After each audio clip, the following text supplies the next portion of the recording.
sin más dilación vamos a empezar con este debate tan esperado con el que vamos a concluir esta jornada de Bitcoin aquí en la Universidad Francisco Marroquín.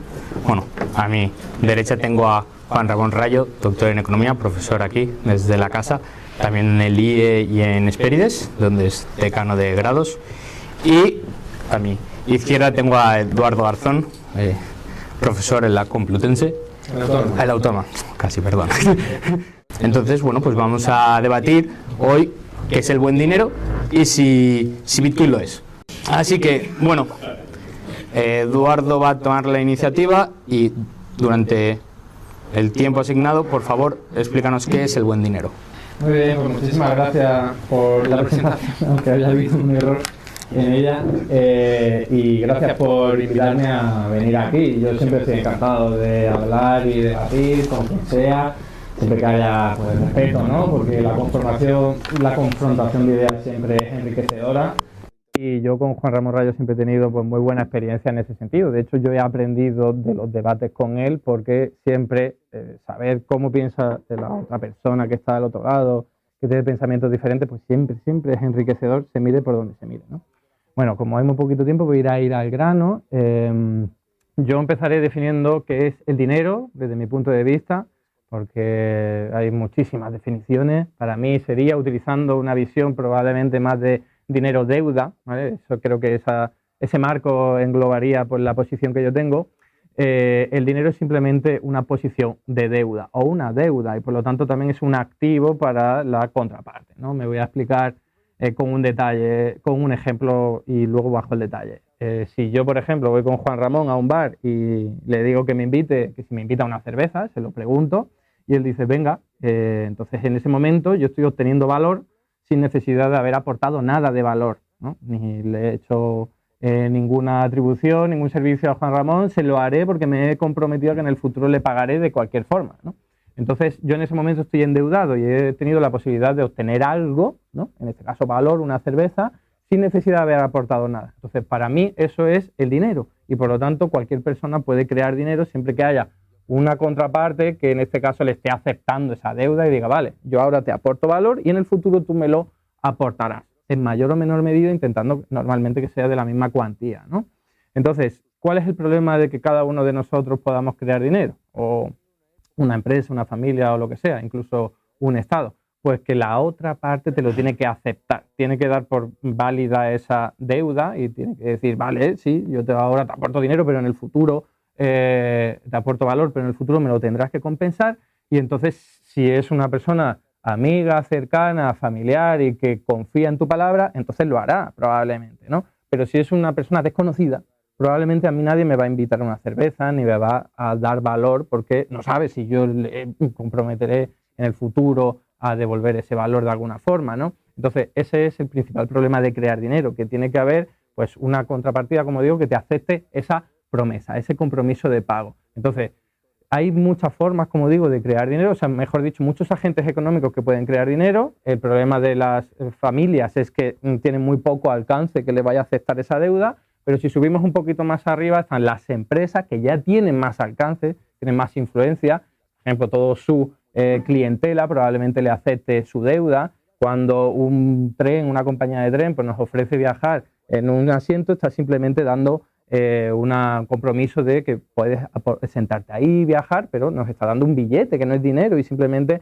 nosotros se lo aceptamos porque confiamos que la empresa va a cumplir su palabra, ¿no? Y luego un poquito más arriba tendríamos a las entidades financieras que tienen mucho mayor alcance e influencia, porque he dicho, una empresa normal y corriente, pues su clientela y poquito más, aquellas personas que se puedan fiar de que esa empresa va a cumplir su palabra. Pero ¿qué pasa con las entidades financieras?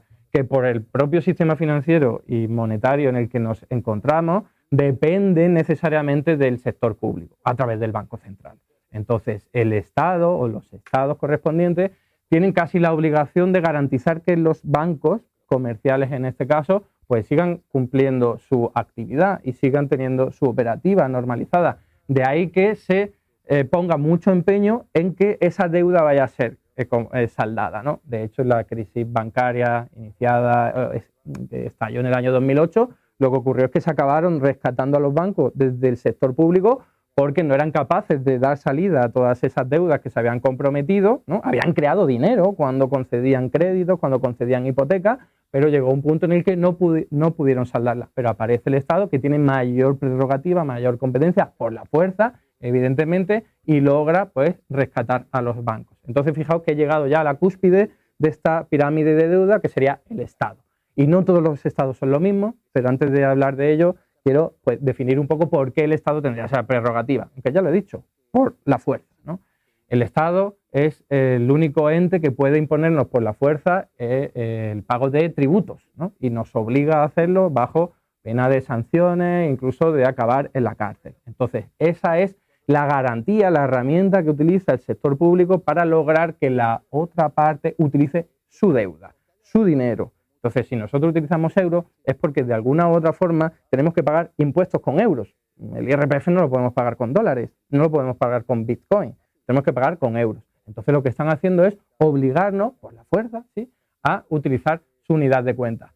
Y eso lo tiene el Estado y no lo tiene nadie más. No lo tienen los bancos, no lo tienen las empresas, no lo tienen las familias. Entonces, he ido a lo alto de la cúspide porque lo que permite explicar que el dinero, que todo el mundo lo puede crear, pero que utilicemos el dinero del Estado y que ese sea utilizado de forma generalizada, que es lo que no ocurre cuando lo crea una empresa o una familia, la explicación que hay detrás es la coacción, es la fuerza que tiene el Estado a la hora de imponer pues, sus tributos. No es lo único que lo explicaría, es verdad que desde la visión chartalista se le pone mucho énfasis en que tenemos que pagar impuestos con una unidad de cuenta, un dinero, y por lo tanto eso es lo que hace que lo utilicemos, porque si no, porque vamos a utilizar algo que no tiene valor intrínseco, ¿no? Los euros, ninguna unidad de cuenta, ningún dinero fiat, por utilizar una terminología que pueda resultar más familiar, pues no tiene valor intrínseco. Pero sí tiene utilidad, porque todo el mundo nos va a aceptar transacciones, ya que hay detrás un Estado que lo respalda por la fuerza. Y acabaré haciendo mención a que no todos los Estados son iguales y no solo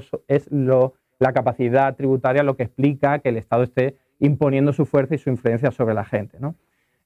¿Por qué no todos los Estados son iguales? Porque estamos hablando de poder, de fuerza, y no todos los Estados tienen la fuerza, el poder de imponer la utilización de su propia moneda. Haití tiene muy poca fuerza para imponer la utilización de su moneda. Argentina ahora mismo tiene muy poca fuerza como Estado. ¿Por qué? Porque hay conflictos políticos, porque se le pone en cuestión su utilidad, se le acusa de corrupción, la gente huye, no tiene credibilidad en el Estado en particular, y lo mismo podríamos hablar de Venezuela, sobre todo en determinados momentos. Y claro, en esa escala, en esa jerarquía, al final en la cúspide, ¿quién está? Estados Unidos. ¿Por qué? No solo porque tenga esa capacidad de poner tributos con una unidad de cuenta que puede crear sin ningún tipo de límite, sino porque es la potencia hegemónica militar más elevada que tenemos, ¿no? Entonces estamos hablando de que Estados Unidos, a través de la fuerza, impone la utilización de su dinero.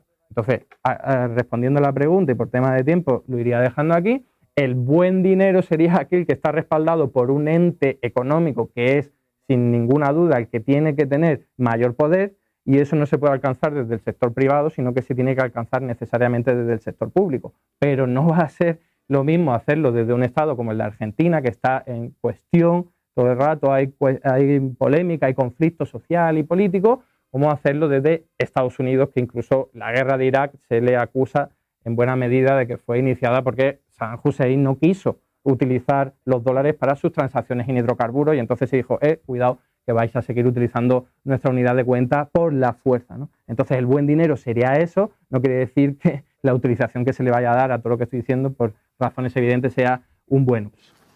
Gracias, Eduardo, creo que ha quedado bastante claro. Y ahora, Juan, ¿qué es el buen dinero?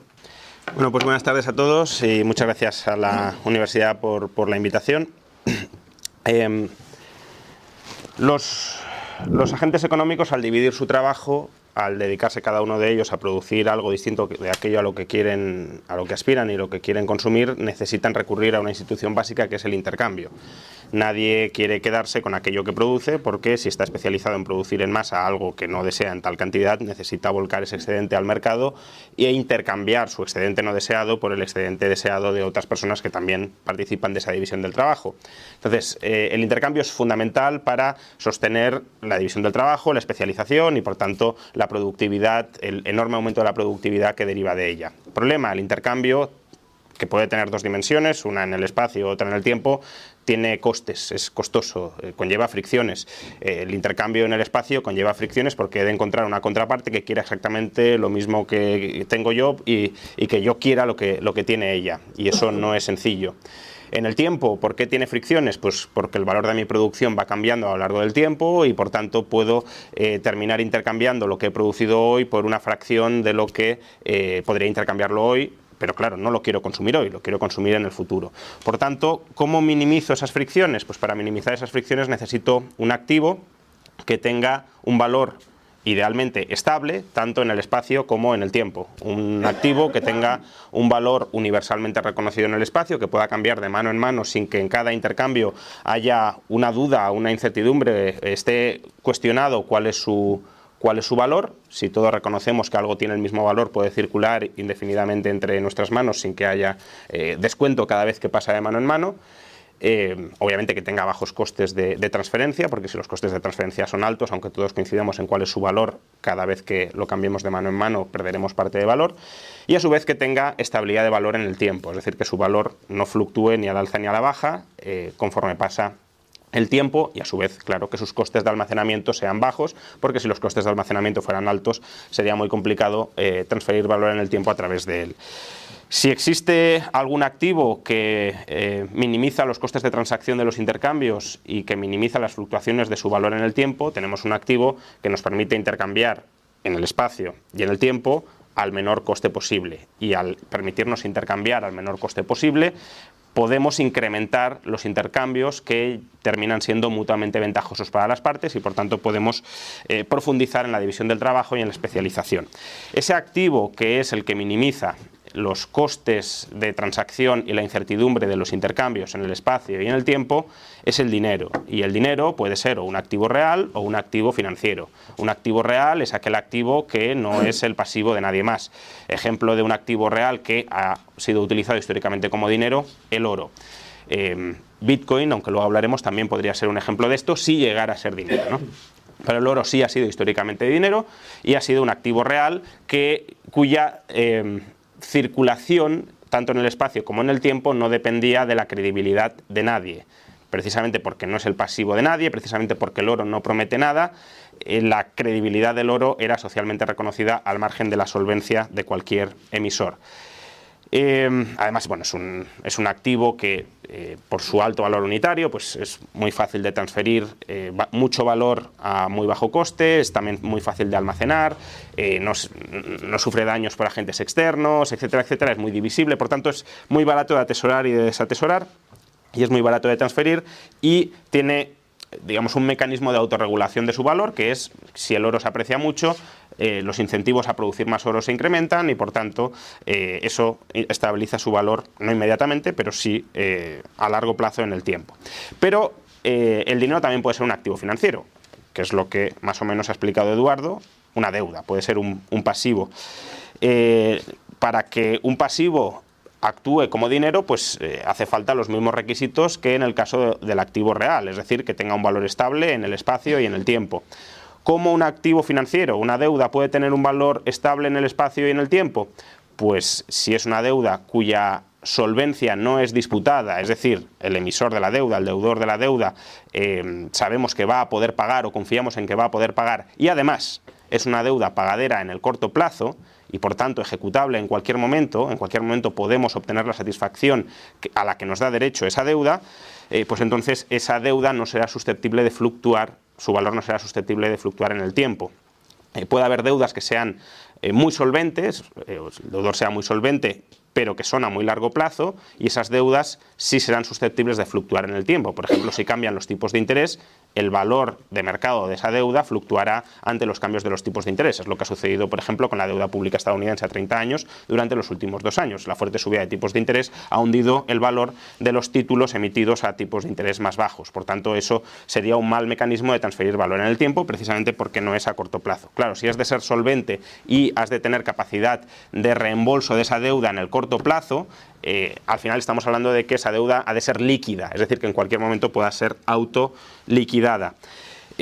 Por tanto, ¿qué sería un buen dinero? Un buen dinero es aquel activo, ya sea real o financiero, que es capaz de estabilizar su valor en el espacio y en el tiempo, entre agentes y a lo largo del tiempo. Y el buen dinero puede además ser un buen dinero sintético, si lo queremos. Es decir, puede ser la combinación de un activo real y de un activo financiero, que eso es lo que en gran medida sucedía en el patrón oro. Es decir, tenemos una base monetaria basada en un activo real y la estabilización de su valor continuamente, no solo en el espacio, sino en el tiempo, se logra a través del uso de deuda pagadera en ese activo real que actúa como sustituto del dinero, de tal manera que simulamos o somos capaces de generar una oferta elástica a través de los activos financieros pagaderos en oro, generamos una oferta elástica que estabiliza su valor ante los cambios, ante las fluctuaciones de la demanda, de modo que no nos enfrentamos ni a inflación ni a deflación, justamente porque la oferta de activos financieros se ajusta al alza o a la baja en función de los cambios en la demanda. ¿Qué sería un mal dinero en ese sentido? Pues un dinero cuyo valor no sea universalmente reconocido, un valor sobre el que existan dudas, un activo sobre el que existan dudas acerca de su valor y que por tanto cuando queremos transferirlo debamos rebajar mucho el precio para colocarlo, o cuando queramos adquirirlo debamos subir mucho el precio que estamos dispuestos a pagar, porque como la contraparte, el que nos lo vende, no sabe realmente lo que vale, intenta cubrirse frente al riesgo de venderlo demasiado barato subiendo el precio, y a su vez un valor que fluctúe en el tiempo, un activo cuyo valor vaya fluctuando en el tiempo, por ejemplo Argentina ahora mismo, pues evidentemente no sería un mal dinero. ¿Por qué? Porque no minimizaría los costes de transacción de los intercambios, ni la incertidumbre de los intercambios, ni la incertidumbre en el tiempo de los intercambios. Si el dinero en el que estoy atesorando puede valer mucho o puede valer muy poco, no puedo hacer un cálculo estimativo de cuánto voy a ser capaz de intercambiar en el futuro, y por tanto el coste de transferir valor en el tiempo se encarece mucho, y eso dificulta la coordinación, encarece la coordinación dentro de la división del trabajo, y el buen dinero es aquella herramienta con la que minimizamos los costes de coordinación dentro de la división del trabajo. Vale. Muchas gracias, Juan. Ahora vamos a empezar con las réplicas. El momento primero de Eduardo de contestar al argumento de Juan y luego de Juan el de Reyes. Cuando quieras, Eduardo. Vale. Bueno, aparte que hay muy poquito tiempo para hablar de esto, es que han sido como dos exposiciones que no han interlocutado mucho, entonces pues yo lo único que podría aquí decir, intentando responder a la visión de Juan Ramón, es que desde mi punto de vista el dinero nunca en la historia ha sido un activo real, siempre habría sido un activo financiero. Lo que ocurre es que antiguamente pues no había capacidad tecnológica para hablar de cosas abstractas. Por eso inicialmente se utilizaron tablas de arcilla, incluso se utilizaron palos de madera y luego metales preciosos, ¿no? Pero hoy día con capacidad tecnológica lo vemos clarísimamente. Hacemos Bizum, hacemos intercambios electrónicos y no pasa nada. Todo el mundo sabe que el dinero es simplemente números que suben y bajan, que no hay nada físico detrás, ni oro ni nada más, ¿no? Entonces, esto es difícil de exponer así. Si a alguien le resulta muy contraintuitivo, pues creerá que estoy un poco loco, pero la verdad es que desde hace más de 100 años hay gente que se ha especializado en este tema, que hablo de principios del siglo XX, que en aquel momento había patrón oro y que por lo tanto tenían una talla intelectual más grande de la que podemos tener hoy día, que nos resulta más fácil ver el dinero como algo abstracto, ¿no? Pero en aquel momento incluso podían decir claramente que el dinero no era algo físico y estaban totalmente en contra de que estuviese vinculado a algo material. Estaba vinculado a algo material porque era más fácil para evitar falsificaciones, evitar todo tipo de dudas, porque claro, creer en algo abstracto es muy complicado, ¿no? Y si tuviese que criticar o utilizar un argumento muy potente para cuestionar el patrón oro, por ejemplo, ¿no?, entre otros muchos, sería decir que en las guerras, y vuelvo a hablar de poder otra vez, todos los estados rompían su vínculo con el oro. Todos, absolutamente todos. Por lógica, ¿no? O sea, sí, se habían comprometido a que el Estado iba a crear una cantidad de dinero vinculada a la cantidad de oro que tuvieran, pero tontos no eran, y si iban a ser invadidos por los enemigos, no escatimaban en la cantidad de dinero que pudiesen crear. Que luego podemos hablar de que eso genera inflación y tal, bueno, es un debate, pero lo que está claro es que no limitaron la cantidad de dinero, porque es una creación por parte del sector público por la cantidad de cualquier activo que tuvieran, ¿no? Y por terminar con eso, es que el valor del dinero, desde mi punto de vista, no es algo que dependa solamente de la demanda y oferta de ese o esa unidad de cuenta y de otros muchos factores que pueda haber en el propio mercado, sino que de partida, de raíz, está contaminado por el valor que le haya transferido, imprimido el propio Estado. Es decir, el Estado puede decir, yo voy a comprar servicio militar, ¿no? Voy a contratar un ejército, voy a pagar a mis soldados y le voy a establecer un salario determinado. Ahí ya está estableciendo un punto de partida que va a determinar cuál va a ser el valor de ese dinero, porque estamos haciendo un paralelismo entre una unidad de cuenta que, insisto, no tiene ningún valor intrínseco, con algo que sí lo tiene, que es el número de horas de trabajo de esos soldados, ¿no? Es una cualificación, cuánto le estás pagando por trabajar. Entonces ya estás vinculando la cantidad de trabajo, que es algo real, con algo abstracto. Luego, claro, esa unidad de cuenta acaba transfiriéndose por todos los canales del mercado y los agentes económicos van a cambiar sus precios relativos en función de un montón de factores, demanda, oferta, de cómo de caro esté el petróleo, etcétera, etcétera. Pero el punto de partida, el valor inicial, el precio a su nivel, lo establece el propio emisor del dinero, que podría ser cualquier emisor, podría ser cualquier agente económico, pero por lo que yo argumentaba antes, el que está en mejores condiciones para hacerlo y lograr que sea aceptado de forma generalizada es el Estado a través de la fuerza. Bien. Randall Gray es un economista al que más o menos le otorgas cierto crédito. Sí. Vale. Randall Gray tiene un artículo en el que nos dice: cuanto mayor sea la probabilidad de impago por parte del soberano, incluyendo la deuda expresada en forma de monedas y tarjas, tanto más atractivos se volvían los metales preciosos como manera de registrar las deudas. En otras palabras, a los soberanos no confiables se les demandaban monedas con alto contenido metálico. Durante la transición del feudalismo al capitalismo se registraron diversos periodos de anarquía monetaria debido a la falta de control del sistema monetario por parte de los reyes y de su administración.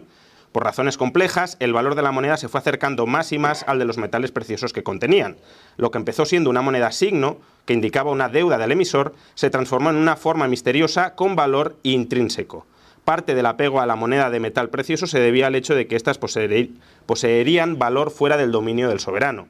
Además, el emisor no sería capaz de envilecer el valor de la moneda por debajo del valor que contenían las monedas, por debajo del metal que contenían las monedas. Es decir, sí ha habido episodios históricos donde el oro ha actuado como un activo real, es decir, no como deuda del soberano, sino como una mercancía que tiene valor en el mercado, aun cuando no sea la deuda de nadie. Y eso es tanto más habitual en periodos, obviamente, donde no se puede confiar en las deudas del soberano. Y en esos... Bueno, pero... O sea, una cosa es que digamos, cuando las deudas del soberano son confiables, tendemos a utilizar activos financieros como dinero. Vale, pero cuando las deudas del soberano se vuelven no confiables, tendemos a utilizar o las deudas de otros soberanos confiables, Argentina con el dólar, o tendemos a utilizar activos reales que no dependen de ningún soberano o de ningún deudor, precisamente porque no son el pasivo de nadie. Eso solo ha ocurrido en momentos muy específicos del tiempo, de forma temporal. Bueno, pero entonces, de entrada ya no digamos que nunca ha sucedido o que no puede suceder. No sería dinero, sería una especie de trueque, estoy utilizando algo. ¿Por qué? Si lo utilizas generalizadamente dentro de una economía como medio de intercambio para minimizar los costes de transacción y de los intercambios, ¿por qué no lo quieres llamar dinero? Sería dinero, vamos. Otra cosa es que digas, bueno, es un dinero que no sería mi ideal, porque mi ideal es que sea una deuda y que haya un Estado detrás, pero sería claramente dinero en esas circunstancias. Y luego, claro, si vamos a qué es hoy un buen dinero, si te he entendido bien, has dicho que Estados Unidos fija el valor del dólar. En su primer momento, sí. ¿Pero cómo lo fija? Pues pagando los salarios a un determinado nivel. O sea, tiene una plantilla pública. Vale, pero eso no significa que ese valor se vaya a mantener en la economía estable. No, pero lo determina. Bueno, es el valor al que lo introduces en la economía, pero es como decir, el valor de una acción lo fija el mercado primario, ¿no? El valor de una acción lo fija el mercado secundario una vez esté cotizando en ese mercado. Entonces, el dólar, cuando cotiza en el mercado, y no cotiza solo en el mercado estadounidense, sino en el mercado global, pues fluctuará de valor en función de la oferta y de la demanda de dólares. Pero no solo. También de cuál sea el valor que le haya imprimido en primer lugar el Estado. No, porque si tú le puedes pagar, tú puedes obligar a que un ciudadano te venda su trabajo por muy poquitos dólares, lo cual en principio le otorgaría mucho valor al dólar porque puede comprar mucho con pocos dólares. Si luego eso no vale para nada, lo único que has hecho ha sido expropiarle a ese ciudadano su tiempo a cambio de una moneda que no vale nada y que cuando la lleve al mercado se verá cuál es su auténtico valor, que es una nulidad. En Argentina, si ahora mismo empezaran a pagar a los funcionarios con un peso por un mes, de trabajo, eso no significaría que ese peso se volviera automáticamente valioso en el mercado. Seguiría siendo una basura de moneda, precisamente por el exceso de moneda que existe en relación con la demanda, y eso, en gran medida, depende... Por eso no es. Es porque no tienen credibilidad en que el Estado vaya a garantizar eso, no por la cantidad de dinero que haya. Bueno, pero, hay países que han creado mucho más dinero que Argentina y su moneda es mucho más valiosa. Sí, está bien. La demanda de dinero depende en parte de la confianza, claro. Si tú me dices, es que nadie confía en esa moneda, entonces claro, nadie la quiere tener. Entonces todo el mundo la larga y la demanda es nula. Si el problema de Argentina es ese, el problema de Argentina es que nadie confía en la moneda del emisor porque el emisor ha estafado sistemáticamente a sus ciudadanos, manipulando la moneda en su beneficio para robar a los ciudadanos con inflación, y ahora mismo nadie confía en esa moneda. De modo que cualquier cantidad de pesos que emitas, inmediatamente los quieren intercambiar por otras cosas y no los quieren mantener en sus saldos de tesorería. Claro, si la gente confiara mucho en el gobierno de Argentina, pues la demanda de pesos sería muy elevada y podrían emitir muchos más pesos sin generar inflación, pero no es el caso. Hay decenas de países mucho más corruptos que Argentina, que han creado mucho más dinero y que tienen mucho más déficit público y más deuda pública. Sí. Así que ese no puede ser la explicación. ¿Por qué? ¿Por qué consideras que consideras que la falta de credibilidad monetaria de un país depende de la corrupción de ese país? Un país puede ser muy corrupto y puede no haber estafado sistemáticamente a sus ciudadanos con la sobreemisión monetaria. Estoy diciendo que sí, que lo ha hecho todo. Corrupto, más deuda pública, más déficit público, y no, la gente no huye de su moneda. No, pero una cosa es que ahora tenga más déficit público. No, a lo largo de la historia. Si tú miras a Argentina desde hace 20 años, su media de déficit público ha sido muy baja en comparación con la mayor parte de los países. O sea, esa no puede ser la explicación. Ahora continuaréis que si no... No, pero es que, a ver, una cosa es que durante los últimos 20 años el déficit público de Argentina haya sido muy bajo, otra que hayas en gran medida gastado a través de la emisión monetaria y que durante los últimos 40 o 50 años hayas engañado a los ciudadanos a través de los pesos. Si es que el descrédito del peso, bueno, de la moneda argentina en general, porque el peso ya es una reconversión del austral. Entonces, el problema de la credibilidad del Estado argentino como emisor de moneda no es de los últimos 20 años, es de los últimos 50 o 60 años. Es algo histórico. Claro, histórico. Pero tiene una inercia. No es lo que esté haciendo ahora el Estado, por muy corrupto que sea. No, es lo que ha hecho durante los últimos años. Psicológico incluso. Bueno, sí, psicológico, de que no me fío de que hayan estafado 50 veces a lo largo de 50 años. Pues si me estafas una vez es culpa mía, si es culpa tuya, si me estafas 2 veces es culpa mía, y si me estafan 50 soy... Por tu propio razonamiento, no tiene nada que ver con la cantidad de pesos que se haya hoy día en circulación. Eduardo, yo creo que estás pensando en cantidad de pesos como cantidad de pesos por encima de los que podrían circular en una economía donde la gente confiara en el emisor de la moneda y por tanto quisiera mantener saldos de tesorería abundantes en esa moneda. Y eso no es lo que sucede en Argentina. En Argentina nadie quiere tener saldos de tesorería en pesos y por tanto cualquier... Bien, pero no porque haya mucho peso. Bueno, hay demasiados en relación con la demanda. Si la demanda es cero e imprimes pesos, pues ya entonces, el problema es la demanda, que no demandan pesos porque no tienen credibilidad en el Estado, no porque haya mucho peso. Y porque el Estado los ha estafado Hay otros países que crean muchísimo más dinero, Japón, Estados Unidos, y la gente lo sigue utilizando porque, es como si me dices, porque el Estado lo logra imponer por la fuerza. Una empresa que está quebrando siempre no puede emitir deuda. El problema no es que emita demasiada deuda, el problema es que nadie compra su deuda. Bueno, claro, es que nadie compra su deuda porque nadie quiere nada de deuda de esa empresa. Por lo tanto, el problema no es que haya mucha deuda. Bueno, hay mucha en relación con la que quiere la gente. ¿Qué es mucho o poco? Mucho o poco es un término relativo. Relativo a la demanda de la gente. Y la demanda de la gente no quiere pesos porque no confía en el gobierno, porque sabe que si confía los va a volver a estafar como los ha estafado siempre. Hay un problema de credibilidad. En el Estado. Porque no pueden poner su fuerza por su... Hombre, a ver. El valor de su dinero por la fuerza. Es que esa es otra. Tú dices, no, es que son estados débiles que no pueden imponer el valor de su moneda. A ver, ¿Venezuela es un estado débil a la hora de reprimir a los ciudadanos y obligarles a hacer las cosas que ellos quieran? Sí, Argentina es un estado débil. Claro que sí, es débil. Si le están haciendo cada cierto tiempo boicot empresarial, si cada vez está Estados Unidos boicoteando buena parte de sus transacciones, si hay una oposición política que está revirtiendo su soberanía legislativa o tratándolo, eso es un Estado en cuestión. Pero, a ver, no fallido, pero un Estado en cuestión. Dentro de Venezuela, el bolivarianismo tiene un poder absoluto, porque todos los que no están alineados con Maduro están fuera. Entonces, ahí es un poder absoluto. En Argentina, ¿qué boicot le han hecho? Y los que están fuera son muchos y llevan muchos años haciendo Ya, pero estamos hablando del... tratando de dar golpes de Estado. Pero la hiperinflación... Yo no voy a defender eso, ¿no? Lo que digo es que no es un Estado normal. Pero la hiperinflación de Venezuela no es fuera de Venezuela, es dentro de Venezuela, es entre los que se han quedado. Y no hay credibilidad en el bolívar dentro, y en Argentina lo mismo. No hay credibilidad en el peso dentro, de hecho hay controles cambiarios. El conflicto político y social que hay. ¿Por qué es mayor el conflicto político en Argentina que en España ahora mismo o en cualquier otro país? Es que, ¿por qué? En Chile en el año 2019 tuviste un proceso constituyente que casi tumban al gobierno y forzaron eso, un proceso constituyente. ¿Ahí qué pasa? ¿El peso chileno cae en hiperinflación? Es que la confluencia de muchísimos factores. Ya, bueno, en Argentina lo que ha ocurrido es que ha habido muchos corralitos a lo largo de la historia, la gente más rápido se va de esa unidad de cuenta. Bueno, que el gobierno los ha estafado sistemáticamente con esa moneda, sí, claro. Vamos a pasar a hablar de Bitcoin, que es para lo que la gente ha venido a escucharos. Bueno, yo creo que ha venido para todo, ¿no? Sí, bueno, claro. Así que, bueno, Juan, sobre Bitcoin. ¿Es buen dinero? ¿Puede llegar a serlo? Bueno, yo creo que actualmente Bitcoin no actúa como dinero, salvo quizá en determinados círculos o circuitos muy pequeños y muy cerrados. Es decir, si alguien denomina su patrimonio en Bitcoin, si alguien efectúa intercambios mayoritariamente en Bitcoins, si alguien intenta transferir su valor o el valor de su patrimonio en el tiempo a través de Bitcoins, referenciándolo además a esa unidad de cuenta en la que denomina su patrimonio en Bitcoins, pues podríamos decir que esa persona dentro de ese círculo está utilizando Bitcoins como dinero. Pero en términos generales, creo que es evidente que no se emplea para ello, ni como medio de intercambio con el que minimizar los costes de transacción, aunque en algunos casos quizás sí, si se pretende, pues bueno, son transacciones de alto valor, que se quieran hacer a un coste pequeñito y sobre todo no dejar un rastro muy claro de las mismas, pues podría ser. Y a su vez tampoco es un buen depósito de valor en el tiempo líquido. Y quiero matizar esto, ¿no? Obviamente la volatilidad de Bitcoin y con respecto a la moneda en la que denominamos nuestro patrimonio, que es el euro o es el dólar, hace que el valor de realización futuro de Bitcoin sea incierto. No sabemos si lo vamos a poder realizar a un precio muy alto o a un precio muy bajo y por tanto nos exponemos a unas pérdidas por liquidación en un momento inconveniente que pueden ser elevadas.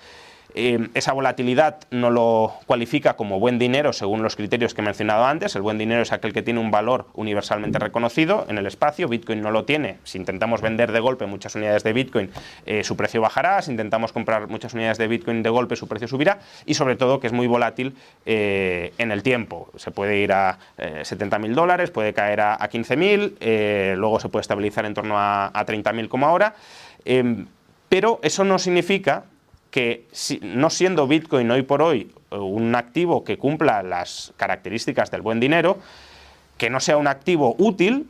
Puede ser un activo útil para transferir, especialmente útil para transferir valor en el tiempo, en la medida en que es un activo muy difícilmente confiscable y por tanto que permite cierta protección de tu patrimonio frente al Estado. Justamente antes estábamos mencionando el caso de Argentina. Pues claro, si uno no quiere ser estafado y atracado por el Estado a través de la manipulación monetaria, pues en Argentina puedes utilizar dólares y se utiliza mayoritariamente dólares. Pero claro, si el gobierno también impide, por ejemplo, el uso de dólares o busca restringirlo o establece controles cambiarios, pues entonces una alternativa puede ser o una moneda estable en términos de dólar, o puede ser también Bitcoin, que es un activo que no es el pasivo de nadie más, por tanto un activo real, que esto no lo he mencionado, Bitcoin es un activo real, no un activo financiero, porque nadie promete nada, y es un activo real que podemos transferir al margen del control gubernamental y que podemos atesorar más o menos al margen del control gubernamental con mayor secretismo, si lo queremos, de lo que sería atesorar incluso el oro, ¿no? Que el oro también se utilizaría para ello. En el caso de Venezuela, yo creo que el uso de Bitcoin tiene tanto más sentido que en Argentina, precisamente porque ahí la persecución contra las tenencias de dólares sí es mayor. Entonces, en la medida en que te permite, pues te soluciona un problema económico, que es el de transferir parte de tu valor en el tiempo a un valor de realización incierto en el futuro, es verdad, pero en todo caso transferir valor en el tiempo sin que te lo puedan expropiar impunemente por parte del Estado, creo que sí que es un activo valioso, y eso explica por qué el valor de Bitcoin ha pasado de prácticamente cero, un par de dólares, a los $30.000 actuales. No lo explica el que sea una burbuja. Es decir, con esto no quiero decir que nunca el precio de Bitcoin esté recalentado. Claro que el precio de Bitcoin puede estar recalentado o es susceptible de bajar. Ya he dicho que es un precio volátil. Pero atribuir el valor de Bitcoin, la capitalización de Bitcoin en el mercado a una burbuja pura, es un error. Y supongo que de esto debatiremos luego. Bitcoin tiene el valor que tiene porque proporciona servicios útiles y porque se espera que puede proporcionar servicios útiles, más útiles, o a mayor cantidad de gente en el futuro. Que esos servicios sean servicios que calificaríamos como servicios monetarios es, como digo, otro debate en el que pues, yo mismo me posiciono como escéptico de que hoy sea dinero y lo vaya a ser en el futuro. ¿Es una imposibilidad absoluta que sea Bitcoin dinero en el futuro? No. Por lo que hemos expresado, si las monedas fiat, las monedas estatales caían en un descrédito muy grande, ya hemos mencionado que ha habido periodos de la historia donde, incluso sin ningún tipo de organización estatal detrás que lo acogiera, el oro se utilizaba como dinero. Pues bueno, si hubiese una anarquía global gigantesca entre estados, pues quizá se podría llegar a utilizar Bitcoin como dinero, pero no creo que sea el escenario base, no creo que sea lo más previsible, lo cual no resta ni importancia ni utilidad al fenómeno de Bitcoin para resolver otra serie de problemas económicos que también son muy importantes y que tal vez se vuelvan más importantes en el futuro conforme la acumulación de deuda pública se incremente y por tanto conforme la necesidad de hacer frente al pago de esa deuda pública, ya sea impagándola mediante inflación o ya sea mediante subidas de impuestos, incluso de impuestos sobre la propiedad patrimonial, pues vaya en aumento.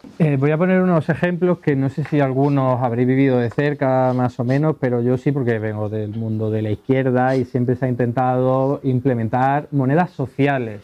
Monedas sociales son una especie de unidad de cuenta que se crea a veces a través de bancos del tiempo, normalmente por organizaciones sin ánimo de lucro, con la idea de dinamizar la actividad económica o dar ayuda a determinados colectivos sociales necesitados.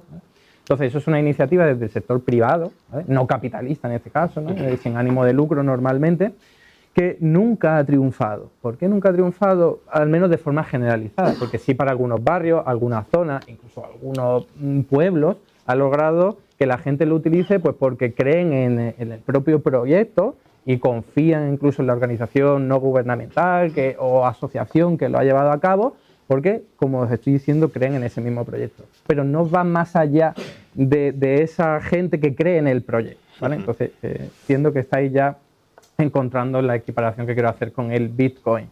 Pero antes de hablar de eso, quiero hacer mención a la única moneda que sí ha funcionado. La única moneda social iniciada desde el sector privado que sí ha funcionado a nivel de una ciudad mediana, en este caso en el Reino Unido, en Bristol.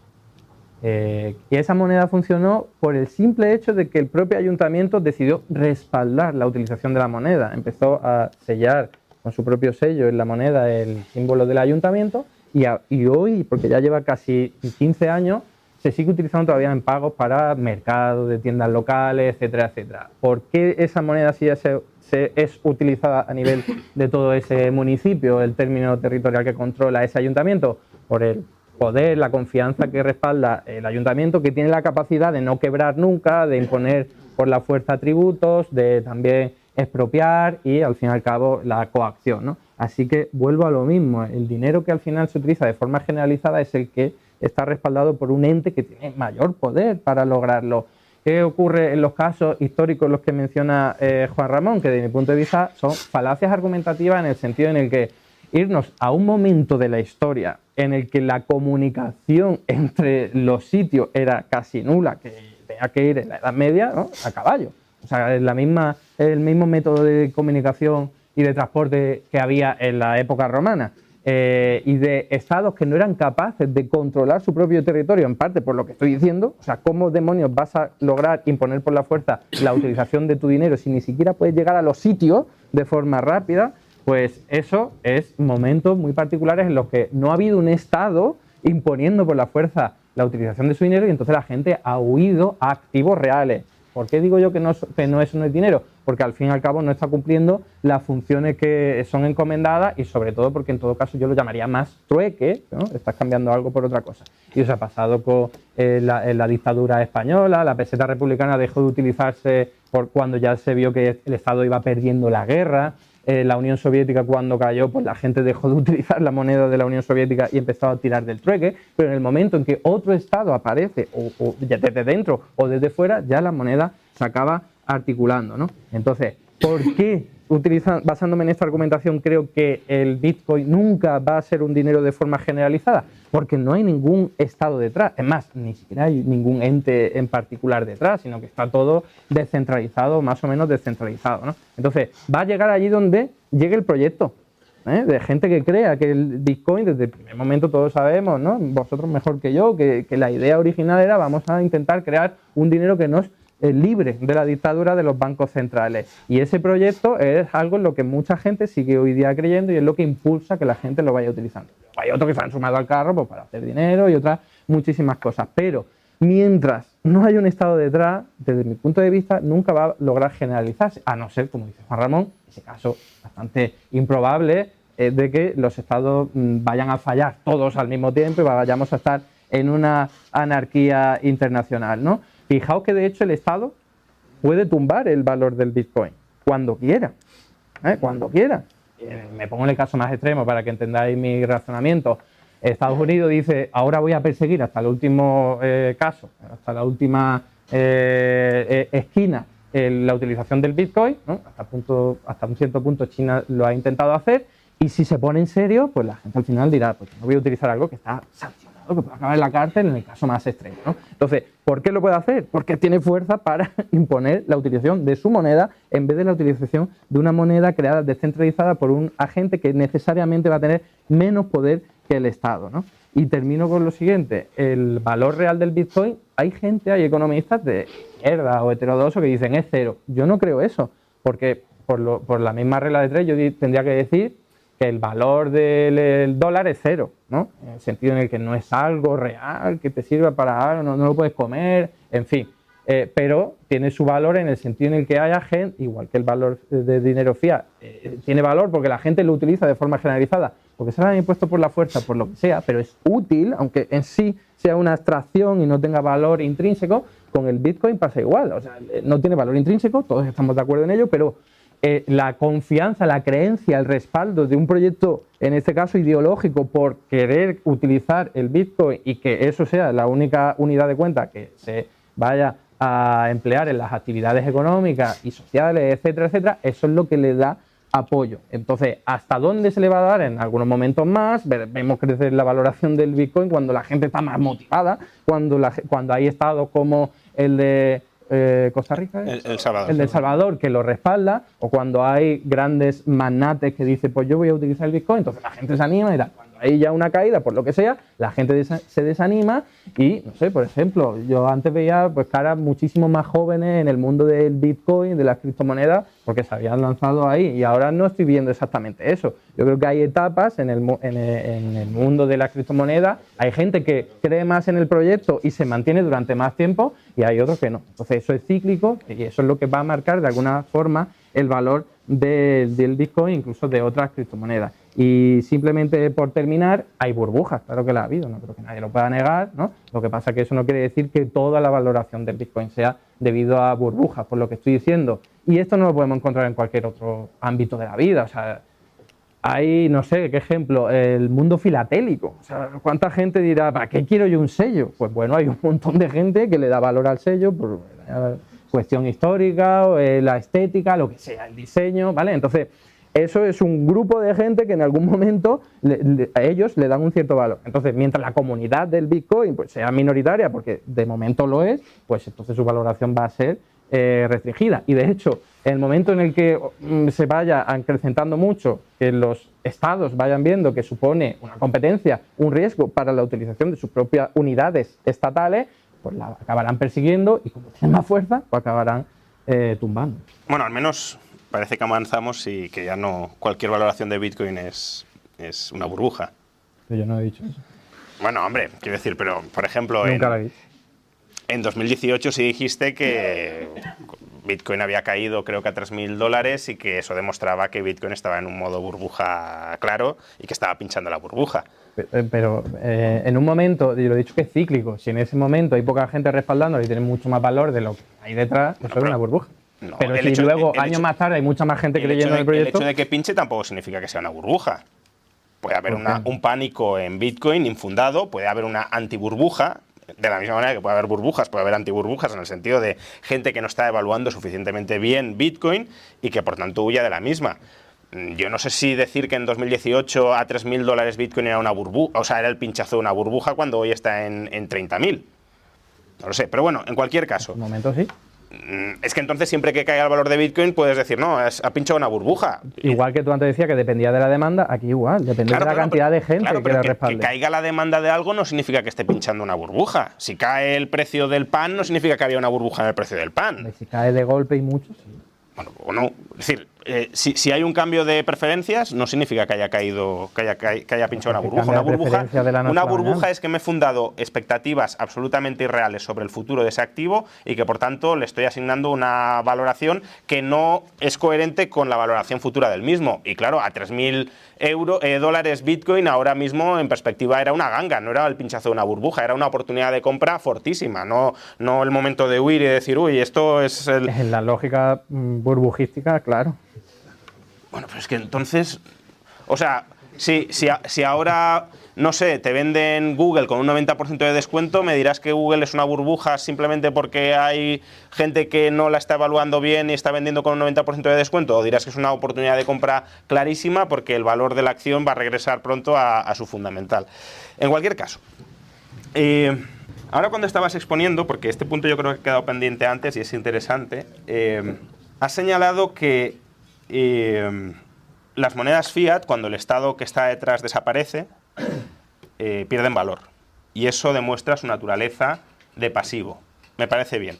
Pero tú, al mismo tiempo, defiendes la idea de que el oro, durante el siglo XIX, en última instancia, era un pasivo financiero, porque el valor se lo daba el Estado al obligar a la gente a aceptar el oro como forma de saldar tributos. ¿En qué momento de la historia, cuando un Estado ha dejado de respaldar el oro ha perdido valor?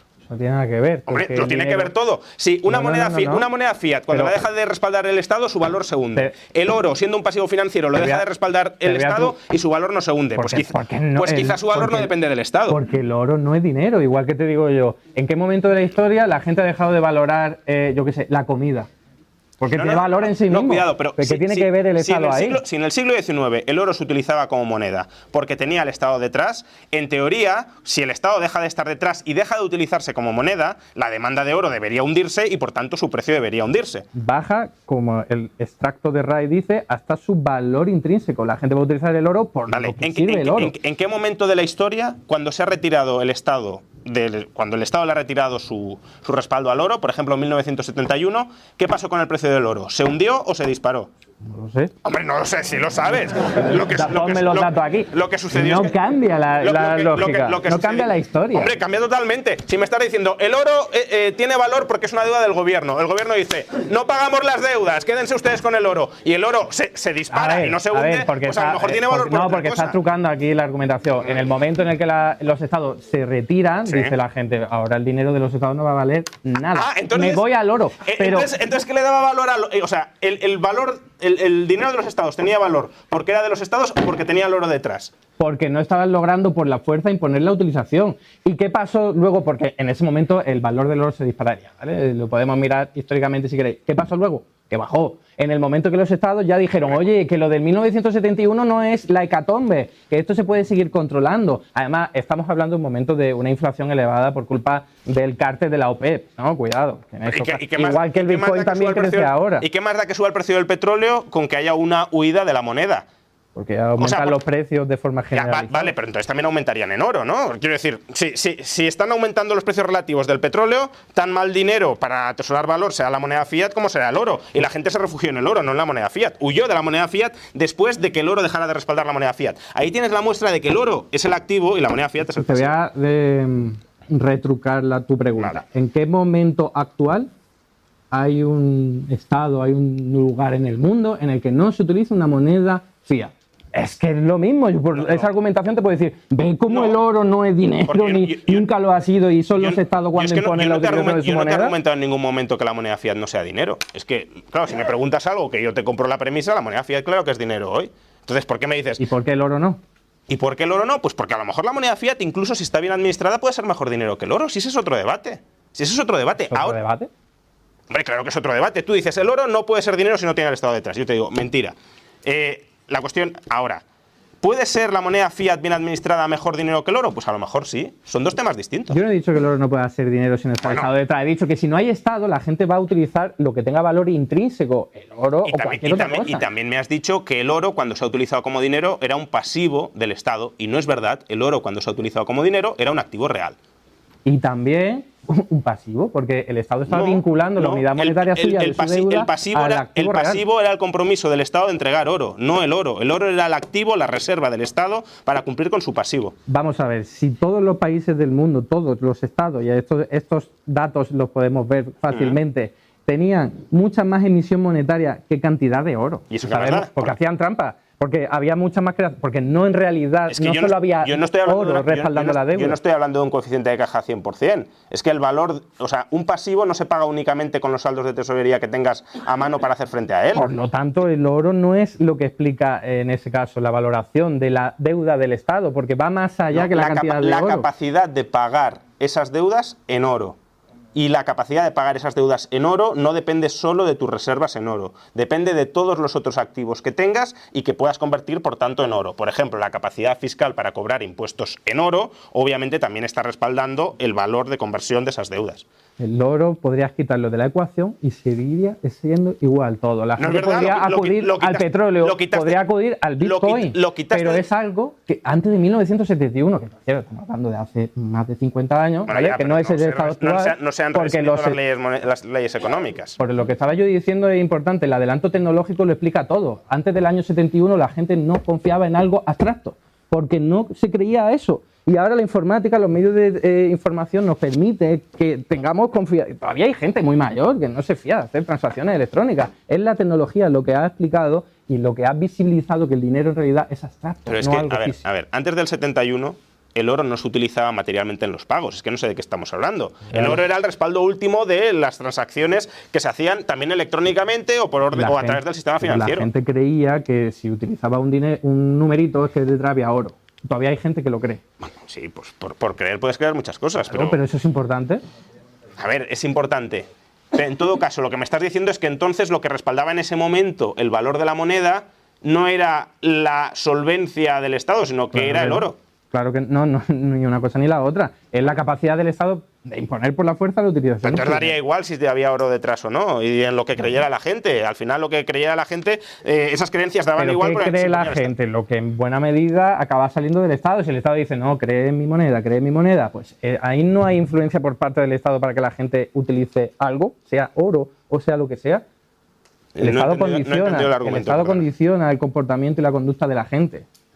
Si la gente utiliza oro y el Estado ha dicho, no te preocupes, utilízalo. Yo no he dicho que el Estado no influya. Ahora, que el Estado tenga poder para determinar absolutamente qué es dinero, qué no es dinero y el valor de ese dinero, claramente no. Y que el oro, por el hecho de que el Estado se comprometiera a pagar sus monedas, sus pasivos en oro, fuera un pasivo, desde luego que no. El oro actuaba como activo real y como activo de reserva del sistema monetario. Que tú me digas que puede haber un sistema monetario sin respaldo del oro, sí, te lo compro, si es que eso no... Que incluso a lo mejor es mejor que no esté respaldado por oro, vale, es otro debate, no te digo que no, o sí, pero no es lo que estoy debatiendo ahora mismo. Lo que sí que te estoy debatiendo es que no me digas que el dinero siempre, salvo en momentos absolutamente excepcionales, ha sido un activo financiero, deuda del Estado, porque no es verdad. Lo que daba credibilidad a esos estados en esos momentos era el oro que tenían y la capacidad que poseían para obtener más oro. No. Porque, a ver, por ejemplo, me retraigo a la época del Imperio Romano. ¿Por qué la gente utilizaba los denarios romanos? Porque estaba estampado el sello del emperador. Aparecía el emperador, el tío que tenía más poder en ese momento. Entonces, la gente decía, lo utilizo. Porque luego el Real A8 de España fue utilizado, que fue la primera moneda internacional, porque el Imperio Español era el más potente del mundo. Al final, lo que se da uno cuenta de lo que hay detrás es siempre el poder del Estado. Por supuesto, cuando no hay Estado fuerte, ni que controlan su propio territorio, como el caso de Argentina, ni controlan otros espacios, pues ahí aparece, desde mi punto de vista, lo que sería el llamado mejor trueque. Porque es utilizar un activo real, no un activo financiero. Es que si a todo lo que utilizas un activo real le llamas trueque, aunque sea un activo real generalmente utilizado para los intercambios, pues claro, estás modificando la definición de dinero a conveniencia para llamarlo trueque. Pero si lo único que cuenta es el poder, ¿por qué el yuan es el 3% de las reservas internacionales? Porque China no tiene poder frente a Estados Unidos. Perdón, O sea, perdón si estoy diciendo una locura. ¿La eurozona tiene mucho más poder que China? Hombre, claro, porque está la OTAN. Es que el poder es militar, es poder tecnológico, es poder cultural. Las películas que se ven, ¿cuáles son? ¿Las de China? No, son las de Estados Unidos. ¿El idioma que se habla con el chino? No, en Estados Unidos, el de inglés, ¿no? Entonces, eso es lo que explica que al final la influencia cultural, tecnológica, militar es la que se imponga. La gente no utiliza otra moneda porque le hacen una guerra como en 2003 a Irak, que empezó a decir, no, utilizo, no sé qué moneda fue la que quería utilizar, creo que la propia, pero el caso es que el dólar no. Y por eso le armaron, entre otras cosas, la guerra a Saddam Hussein. O sea, la segunda potencia mundial en términos de PIB, potencia militar clarísima regional, que además aspira a ser la primera potencia militar del mundo, no tiene nada de poder a día de hoy. En ámbito global, claro que no. No, sí, y en ámbito regional, pero tampoco te digo en ámbito global, porque es una moneda regional. El Tíbet y todas las violaciones de derechos humanos que hace, claro que sí tiene poder, pero ¿qué pasa en Taiwán? Tiene poder China, pero si están a punto de armarse ahí precisamente por la influencia militar de Estados Unidos. Que en Asia China no tiene ningún tipo de influencia para imponer su moneda. He dicho eso. De hecho, sí, lo has dicho. Has dicho un 3%, pero que antes era menos. Porque China va ganando influencia, pero mientras Estados Unidos sea la potencia hegemónica militar, el renminbi o el yuan, como lo queramos llamar, no va a ser la moneda hegemónica, porque va a ser el hegemón, es un origen etimológico del poder. Y al fin y al cabo es Estados Unidos. Mientras Estados Unidos sea la primera potencia, va a ser ese dinero el que se vaya a utilizar. Por eso Milei quiere dolarizar, que es al fin y al cabo utilizar la moneda del hegemón. Estados Unidos. No va a convertirlo en yuanes. O sea, el problema del yuan no es que China no tenga poder, creo que es obvio, sino que los controles cambiarios impiden absolutamente que el yuan pueda ser un buen dinero internacional. Y mientras China no liberalice sus flujos de intercambio globales, pues no va a ser el yuan una moneda de uso global ni de reserva de valor global. No tiene nada que ver el poder de China, que es un poder gigantesco, no tanto como el de Estados Unidos, de acuerdo, pero vamos, si el franco suizo puede ser moneda de reserva global, el yuan no va a serlo porque China no tiene poder. Tendrá más poder Suiza que China, ¿no? Y no me digas que Suiza está en la OTAN, porque no es ese el argumento. País aliado del Occidente, no, claro. China, que tiene que ver. Suiza es un país neutral, es un país absolutamente neutral. Bueno, o sea que no. Blanqueando el dinero de la gente de Occidente. Blanqueando el dinero de quien tenga que blanquearlo. Si tiene que blanquear el dinero de los chinos, lo blanquea. O sea que no, ese no es el problema. En cualquier caso, ¿por qué Milei quiere utilizar el dólar? ¿Porque esté sometido al imperio? No, simplemente intenta utilizar la moneda que es internacionalmente demandada. Vale. Ya está. ¿Por qué es internacionalmente demandada? Vamos a ver, ¿por qué es internacionalmente demandada? Yo tengo cuenta corriente en dólares. ¿La tengo porque a mí alguien me obliga, el ejército estadounidense me está obligando? No. Entonces. He dicho eso es una argumentación muy falaz, ¿no? No es falaz, porque la demanda internacional de dólares no es la demanda de los estados por el dólar, es la demanda privada, esencialmente privada por el dólar. ¿Por qué las gentes en otras partes del mundo, fuera de Estados Unidos, no estando obligadas a pagar impuestos al fisco estadounidense, utilizan el dólar como moneda de reserva y de intercambio? Mira, un ejemplo, ¿por qué vemos películas estadounidenses? ¿Estamos obligados a verla? No, porque estamos influenciados por la cultura estadounidense. Pero no me digas que lo mismo con la moneda. Estamos influidos por el poder de Estados Unidos, que va mucho más allá de su territorio. O sea que si el dólar se empezara a depreciar masivamente, lo seguiríamos utilizando. Depende de si el poder hegemónico de Estados Unidos estuviese en cuestión, ¿no? En algún momento Estados Unidos dejará de ser una potencia imperial, entiendo, ¿no? Sí. En ese momento el dólar dejará de tener su valor. Si el Tesoro y el Banco Central de Estados Unidos, la Reserva Federal, se descontrolan y empezaran a generar una inflación brutal, olvídate de que la demanda internacional de dólares fuera la que es hoy. Porque si a mí no me obligan a aceptar una moneda que es una basura, pues me refugio en otra moneda. ¿En cuál? Pues en el euro, por ejemplo. Pero hay detrás un Estado con potencia militar. Que actualmente todas las monedas fiat tienen estados detrás. Pero lo que te estoy diciendo es que el dólar no es internacionalmente aceptado porque a mí o a todos los que demandan dólares se les obligue militarmente a aceptar dólares. Se demanda internacionalmente dólares porque es una moneda mejor gestionada que prácticamente todas sus alternativas. Pregúntaselo a los iraquíes, por ejemplo. A ver, primero, eso de que la guerra de Irak fue porque quisieran utilizar otra moneda, bueno, ya es una teoría un poco conspirativa, pero bueno, en cualquier caso, que pueda haber algún episodio en que algún estado díscolo diga yo quiero dejar de utilizar el dólar y se le invada, eso no significa que la demanda global, que es mayoritariamente privada de dólares, vale, la de los bancos centrales de reservas también, pero demanda privada de dólares, sea porque hay miedo a que el Estado estadounidense nos invada. No se trata de miedo, se trata de, oye, esta moneda tiene su valor estable, porque detrás está el Estado más potente del mundo, que si en el momento en el que tú has dicho hay mucha inflación y se devalúa el dólar, imaginemos que eso ocurre, Estados Unidos va a hacer lo posible con su potencia militar, vuelvo a lo mismo, para lograr... ¿Y qué es lo posible para estabilizar el valor de esa moneda? Pues imagínate que se expropia a los grandes capitales para que no haya mucho dinero, mucha demanda, como lo quieras ver. Vale, pero entonces me está regresando a una concepción de que el valor del dinero está respaldado por su oferta y por su demanda. Porque aquí lo que tú me estás diciendo es que si en algún momento hay inflación porque hay un exceso de oferta en relación con la demanda... Pero eso para utilizar tu argumentación. Bueno, pues según tu argumentación, si hay una fortísima inflación, ¿qué puede hacer Estados Unidos para estabilizar el valor de su moneda con su potencia militar? Va a depender de la inflación. Si es por lo que hemos sufrido ahora, un shock energético clarísimo, pues se tendrá que ir a la raíz de la cuestión, que es la energía. Y tendrá que controlar que los precios de la energía no se disparen. Y eso lo puede hacer por la fuerza. ¿Cómo? La OPEP dio un cártel, o sea, se cartelizó en los años 70 y eso es lo que explicó la inflación en los años 70. Pues Estados Unidos podría haber armado una guerra allí para impedirlo. Por la fuerza lo puede hacer. No lo hizo. O sea, según tu argumento, bueno, ya sé que según tu argumento, nada de la inflación actual es una inflación de demanda, ¿vale? Es decir, que tú puedes inundar el mercado de... Ni la de Argentina. Bueno, es que claro, si ya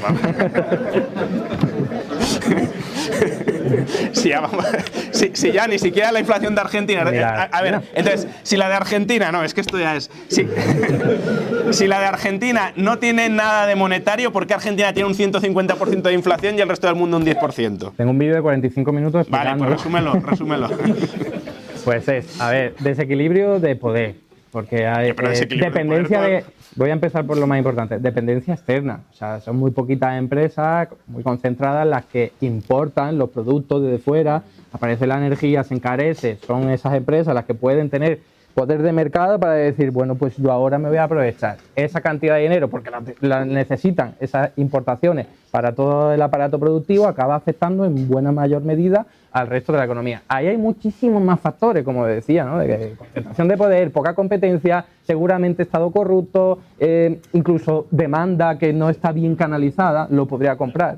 Pero el problema de Argentina no es que haya gastado mucho, tenido mucha deuda, porque ha tenido muy poca en comparación con otros países. ¿Por qué Argentina tiene ese caso tan especial? Aparte de que hay cuestiones psicológicas también, como hemos dicho. Bueno, psicológica es que la gente no quiere su deuda. Entonces, si tú emites deuda, casi cualquier cantidad de deuda es excesiva. Si tú generas una sensación o modificas las expectativas de tal manera que todo el mundo prevea que vas a pagar la deuda futura generando inflación, pues la gente no quiere tu moneda y tu deuda. Pero volvemos a lo mismo de antes. No porque haya mucha deuda, sino porque hay algo que le impide, que les rechaza ir a por esa deuda. Y no es que haya mucha deuda, la gente no sabe cuánta emisión monetaria hay en pesos. Lo que sabe es que el Estado que no quiere está esos pesos, en cuestión, eso es lo que sabe. Que hay mucha oposición, que ya ha pasado eso un montón de veces y dice, yo no quiero lo que sabe es que esos pesos no los quiere. Y por tanto, si cada uno de ellos descentralizadamente no quieren los pesos que tienen, pues esos pesos sobran.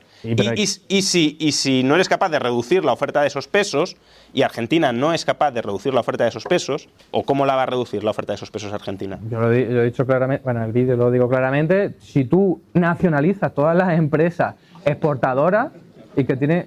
bestia, pero eso si se hace, se puede controlar, se puede hacer, porque tú controlas la cantidad de, o sea, el shock energético que te ha venido de fuera y otros lo puedes controlar. ¿Por qué el shock energético de Argentina es mayor que el del resto del mundo? Es que no... si además son productores de petróleo ellos. Que resuma un vídeo de 45 minutos en muy poco tiempo, no puedo hacerlo. Pero, a ver, aparte, Argentina ha tenido durante los últimos años una inflación del 30, del 40%, ¿vale? Que no la han tenido otros países de la región. Entonces... durante esos años, ¿por qué era ese 30-40? ¿También había shocks energéticos continuos en Argentina o cómo? Dependencia externa importante. O sea, Argentina necesita importar muchas cosas y luego tampoco es muy crack vendiendo fuera. Entonces tiene un saldo por cuenta corriente negativo. ¿No es verdad? ¿No es verdad? Sí, es verdad. Sí, es verdad. Vale, ¿un saldo por cuenta corriente negativo de cuánto? ¿Cuál fue el saldo por cuenta corriente de Argentina el año pasado? Pero que no hay que mirar solo un año. Me da igual. De hecho, el año pasado se disparó por la crisis energética. ¿Se disparó a cuánto? Al 0,4% del PIB. ¿Eso es un balance por cuenta corriente negativo extraordinario? Si tienes un mercado con mucha competencia, no. Pero no es el caso de Argentina, en el que vas a Argentina y lo primero que te dicen los argentinos es los empresarios tienen todo el poder del mundo en sus propios sectores. Y si vas a España también te lo van a decir, sí, no te preocupes por eso. Pero aquí a lo mejor... Si ese es el argumento, aquí a lo todos mejor los países son iguales. Hay 10 empresas para un sector y en Argentina hay 2. Y tienen todo el poder del mundo para poner el precio que quieran. Bueno, ¿cuál es? Que no son todas las empresas. Si Argentina es tan dependiente del exterior, si su saldo de balanza por cuenta corriente es tan sumamente negativo y persistentemente negativo, que eso genera una dependencia del exterior muy fuerte, ¿cuál es la posición exterior neta de Argentina, posición de inversión internacional neta de Argentina, activos exteriores menos pasivos exteriores de Argentina? ¿Es un deudor neto o es un acreedor neto frente al resto del mundo? Esto no tiene nada que ver. No tiene nada que ver. Pero si me estás diciendo que son muy dependientes, que importan mucho y exportan muy poco, esa dependencia se tendría que materializar en mucha deuda neta externa frente al resto del mundo. No, ¿Es así? O en mayor precios emitidos luego al resto de la economía nacional. Insisto. Sí, y además, si encima metemos el quilombo del tipo de cambio, que lo que hacen es controlarlo, o sea, hacer ahí sus tejemanejes para sacar más dinero simplemente con el cambio de la moneda. Eso en todos los países latinoamericanos ha pasado. Ya, o sea, que son las grandes empresas quienes controlan quién tiene dólares por las empresas que están vendiendo productos fuera, si no, no se pueden Pero tener vamos dólares. a ver, las exportaciones, el precio al que las vendes fuera no lo controlas tú. Las exportas al precio al que te compren de fuera. Entonces, pero luego el precio de tu producto cuando lo vendes dentro, sí. No, pero es que estamos hablando de exportaciones menos importaciones, ¿vale? Ni tú controlas el precio al que vendes fuera, ni tú controlas el precio al que te venden desde fuera, ¿vale? Entonces, lo que estoy preguntando es ¿cuál es la deuda externa neta de Argentina? Y la respuesta es que Argentina no tiene deuda externa neta, tiene más activos exteriores que pasivos exteriores. Por tanto, es un país...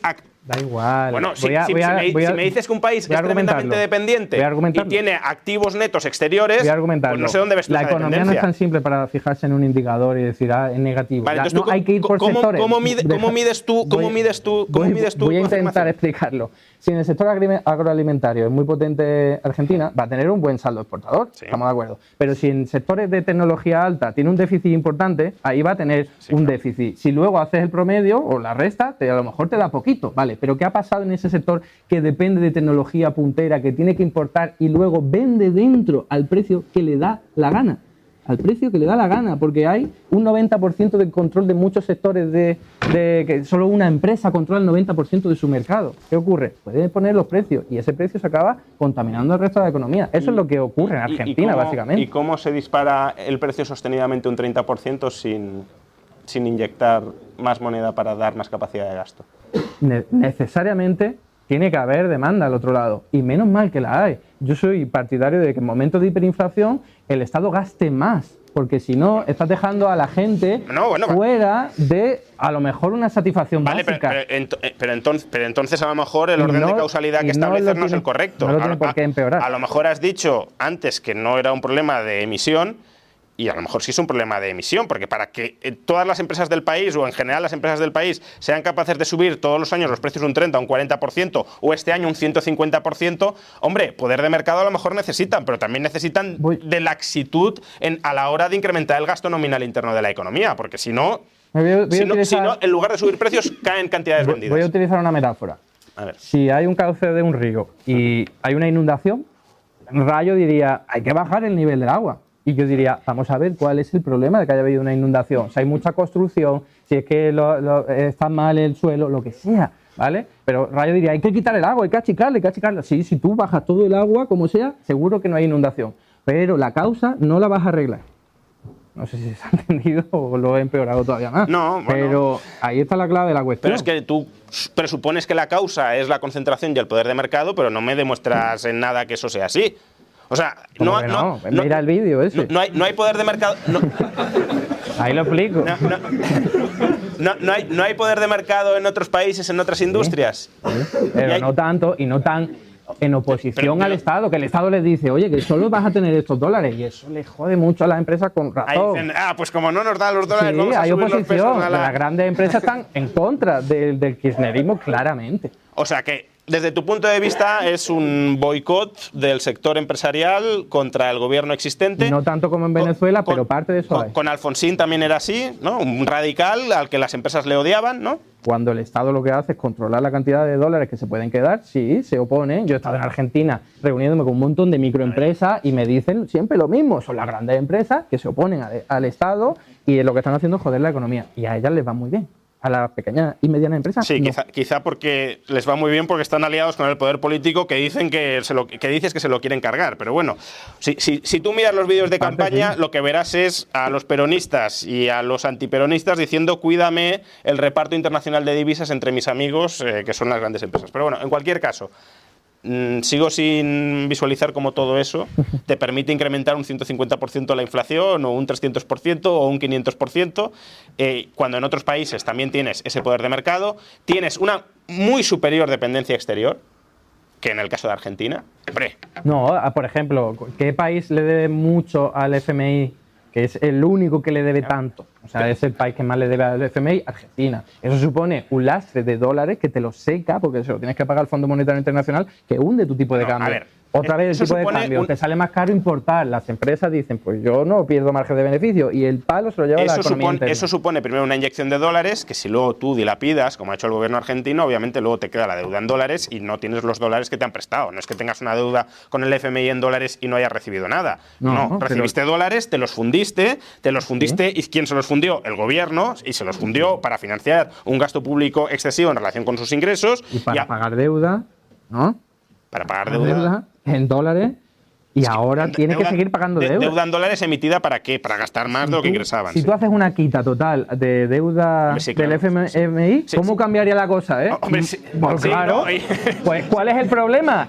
No que haya mucho dinero de peso argentino. Si tú haces una tabla rasa monetaria en todo país que tiene inflación, le metes activos reales, cuadras las cuentas Pero cámbiaselo a pesos, ¿vale? Una quita que lo pones de dólares a pesos, ya verás cómo cambia, porque el impacto del tipo de cambio no te lo vas a llevar. Todos los dólares que está ganando, los pocos que está ganando Argentina, los tiene que llegar al Fondo Monetario Internacional. Sí, hombre, si tú entonces no te queda si luego. tú redenominas la deuda en pesos y devalúas el peso, pues al final te has hecho una limpia de toda tu deuda y por tanto, claro, sí, soy solvente porque he pagado todas mis deudas. Si es que pues por lo tanto el problema no es el número de pesos ni de deuda. No, el problema es el exceso de deuda que tiene Argentina y exceso de deuda bueno, ¿en dólares por qué? Porque hunde el tipo de cambio. No, pero ¿por qué está endeudada en dólares? ¿Y por qué no se endeuda en pesos? Porque nadie quiere su moneda. Por cuenta corriente negativo. Que sus activos netos son positivos. Que el saldo por cuenta corriente de Argentina está prácticamente equilibrado. ¿Por qué se endeuda en dólares? Pues porque sus ciudadanos quieren dólares, no quieren pesos. Hombre, vamos a ver, ¿de dónde viene la demanda extraordinaria de dólares de Argentina? ¿Que necesiten dólares para importar? No, viene que quiero tener el saldo corriente en dólares y no en pesos. Y por tanto, si hay una demanda de dólares muy fuerte, vendo pesos o intento vender pesos a cualquier precio y no me quedan dólares. Y eso es lo que deprecia el tipo de cambio y ese es el motivo por el cual se establecen controles cambiarios, que no todo el mundo que quiere comprar dólares los puede comprar, salvo que te los venda el poder político y se los vende, pues como decíamos, a sus amigos, las grandes empresas asociadas con el poder político. Pero bueno. Al menos me ha dado para hacer la cuña publicitaria de mi vídeo de 45 minutos. Está bien. Ahora que veo que estáis un poco calmados, os quiero hacer una pregunta a cada uno. A ver, Juan, ¿conoces la Dollar Milkshake Theory? Que dice que, bueno, que al final por la deuda de los países terminarán dolarizándose, que al final todo el mundo terminará dolarizándose. Todos los países, porque cada vez se endeudan más, el precio del dólar puede subir, muchas monedas caerán. No la conozco, pero no veo por qué todos los países tengan que... O sea, obviamente tener una unidad de cuenta común es ventajoso, pero a poco que quieras tener una cierta política monetaria propia, pues no habrá... Como mínimo sí que vemos que parece que cada vez más países, aunque sea poco a poco, se van dolarizando. Van teniendo reservas en dólares, eso sí, porque obviamente en la medida en que tú eres un agente que participa en los intercambios internacionales, tienes que tener reservas en la moneda que es la moneda de cambios internacionales. De ahí a que también utilices internamente los dólares ya no. Y esto nos puede ser un poco por lo que decía Eduardo de que Estados Unidos es el hegemón, porque al final van al dólar, no buscan otra moneda, la que terminan buscando es el dólar. ¿Por qué el dólar? ¿Por qué el dólar? Pues porque está estamos hablando de la primera economía mundial en cuanto a tamaño, por tanto, una economía que tiene una capacidad de endeudamiento muy fuerte. Si los dólares son deudas, para abastecer la demanda de una deuda que tenga un valor estable, necesitas que sea una economía con mucha capacidad de endeudamiento. La economía suiza no puede abastecer la demanda global de liquidez. Por muy buena moneda que sea el franco suizo, la economía suiza no puede respaldar pues, billones de dólares, el equivalente, billones de dólares, billones europeos, en demanda de liquidez global. Si se sobreendeudara hasta tal punto, pues tendrías una base de solvencia muy escasa en relación con una deuda muy elevada. Estados Unidos sí puede hacerlo. La eurozona podría potencialmente hacerlo también, lo que pasa es que la eurozona tiene ese riesgo existencial siempre en ciernes de si se va a romper el euro o no se va a romper el euro, y eso hace que el euro sea una moneda relativamente peor al dólar. China, si liberalizara y siguiera creciendo y tuviese una política monetaria y fiscal responsable y creíble en el tiempo, también podría llegar a hacerlo, pero hoy por hoy la única zona monetaria grande que emite un pasivo que está razonablemente bien gestionado tanto en materia fiscal como en materia monetaria es Estados Unidos, y por tanto la moneda de reserva global, no la única, el euro también tiene un rol muy importante como reserva global, alrededor del 30% de las reservas globales son en euros, pero la mayoritaria, 60% más o menos, es el dólar. ¿Y no crees que el poder político tenga algo que ver? ¿Pero poder político en qué medida? Poder militar en general. A ver, el poder militar de Estados Unidos no le impone al resto del mundo, como mucho a sus gobiernos, a las reservas de los bancos centrales, podrías pensar, pero más allá de esas reservas de los bancos centrales, a los ciudadanos particulares que quieren tener depósitos en dólares, no se lo impone ninguna fuerza militar.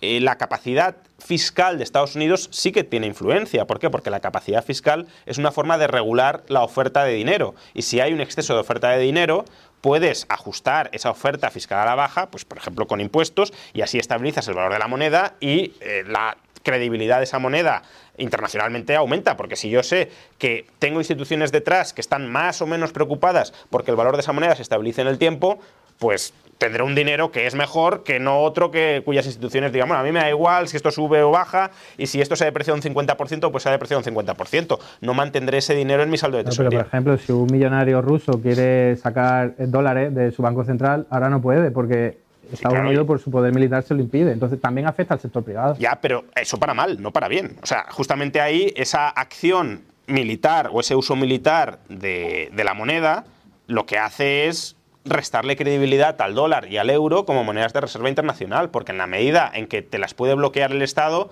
los rusos a partir de ahora se pensarán muy mucho si tener sus saldos de tesorería internacionales en dólares. Y de hecho, pues hay autores, pues, Zoltán Pozsar, por ejemplo, que plantean que estamos a las puertas, no creo que vaya a ser así, pero plantean que estamos a las puertas de una ruptura del sistema monetario internacional, porque aquellos países alineados con Estados Unidos confiarán en el dólar porque son aliados, y aquellos países que no son aliados de Estados Unidos buscarán otro tipo de moneda de reserva internacional que, según Pozsar, estaría respaldada justamente en activos reales, porque no hay ningún emisor global ahora mismo que sea lo suficientemente creíble sin el respaldo de activos reales. Al final es una correlación de fuerza. En el momento en el que el mundo se está haciendo más multipolar, el dólar va perdiendo su influencia, porque hay otras potencias económica y militar que están ganando fuerza. No es por una cuestión de multipolaridad, es por una cuestión de que Estados Unidos ha impedido que el dólar sea utilizado en una parte del mundo, con lo cual la calidad de ese dinero en esa parte del mundo... Por cuestiones bélicas.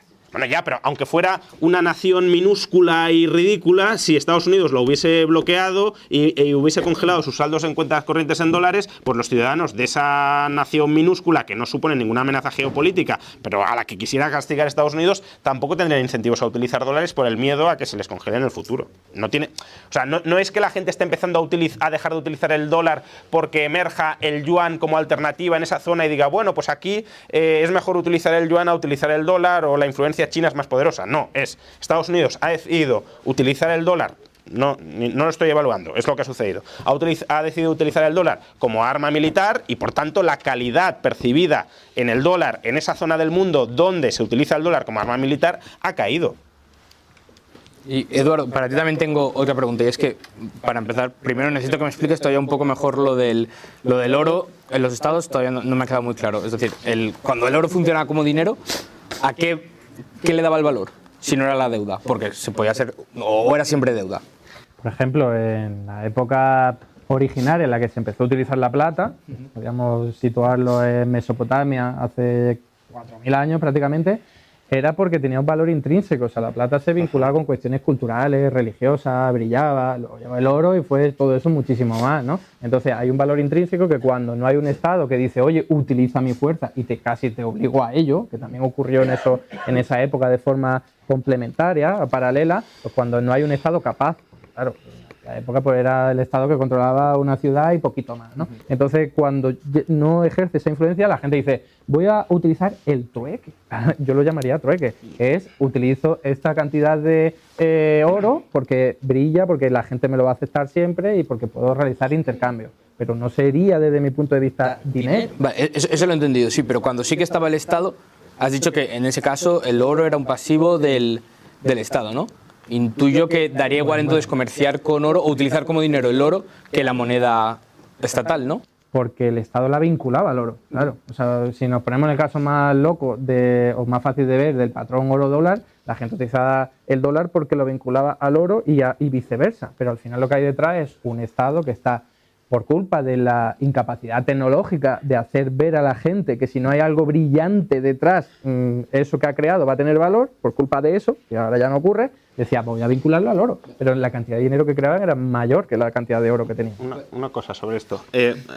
Has dicho, Eduardo, el oro o la plata tienen valor intrínseco y puede circular por ese valor intrínseco. Pero ¿cuál es el valor intrínseco? ¿El valor de su uso ornamental? Sí.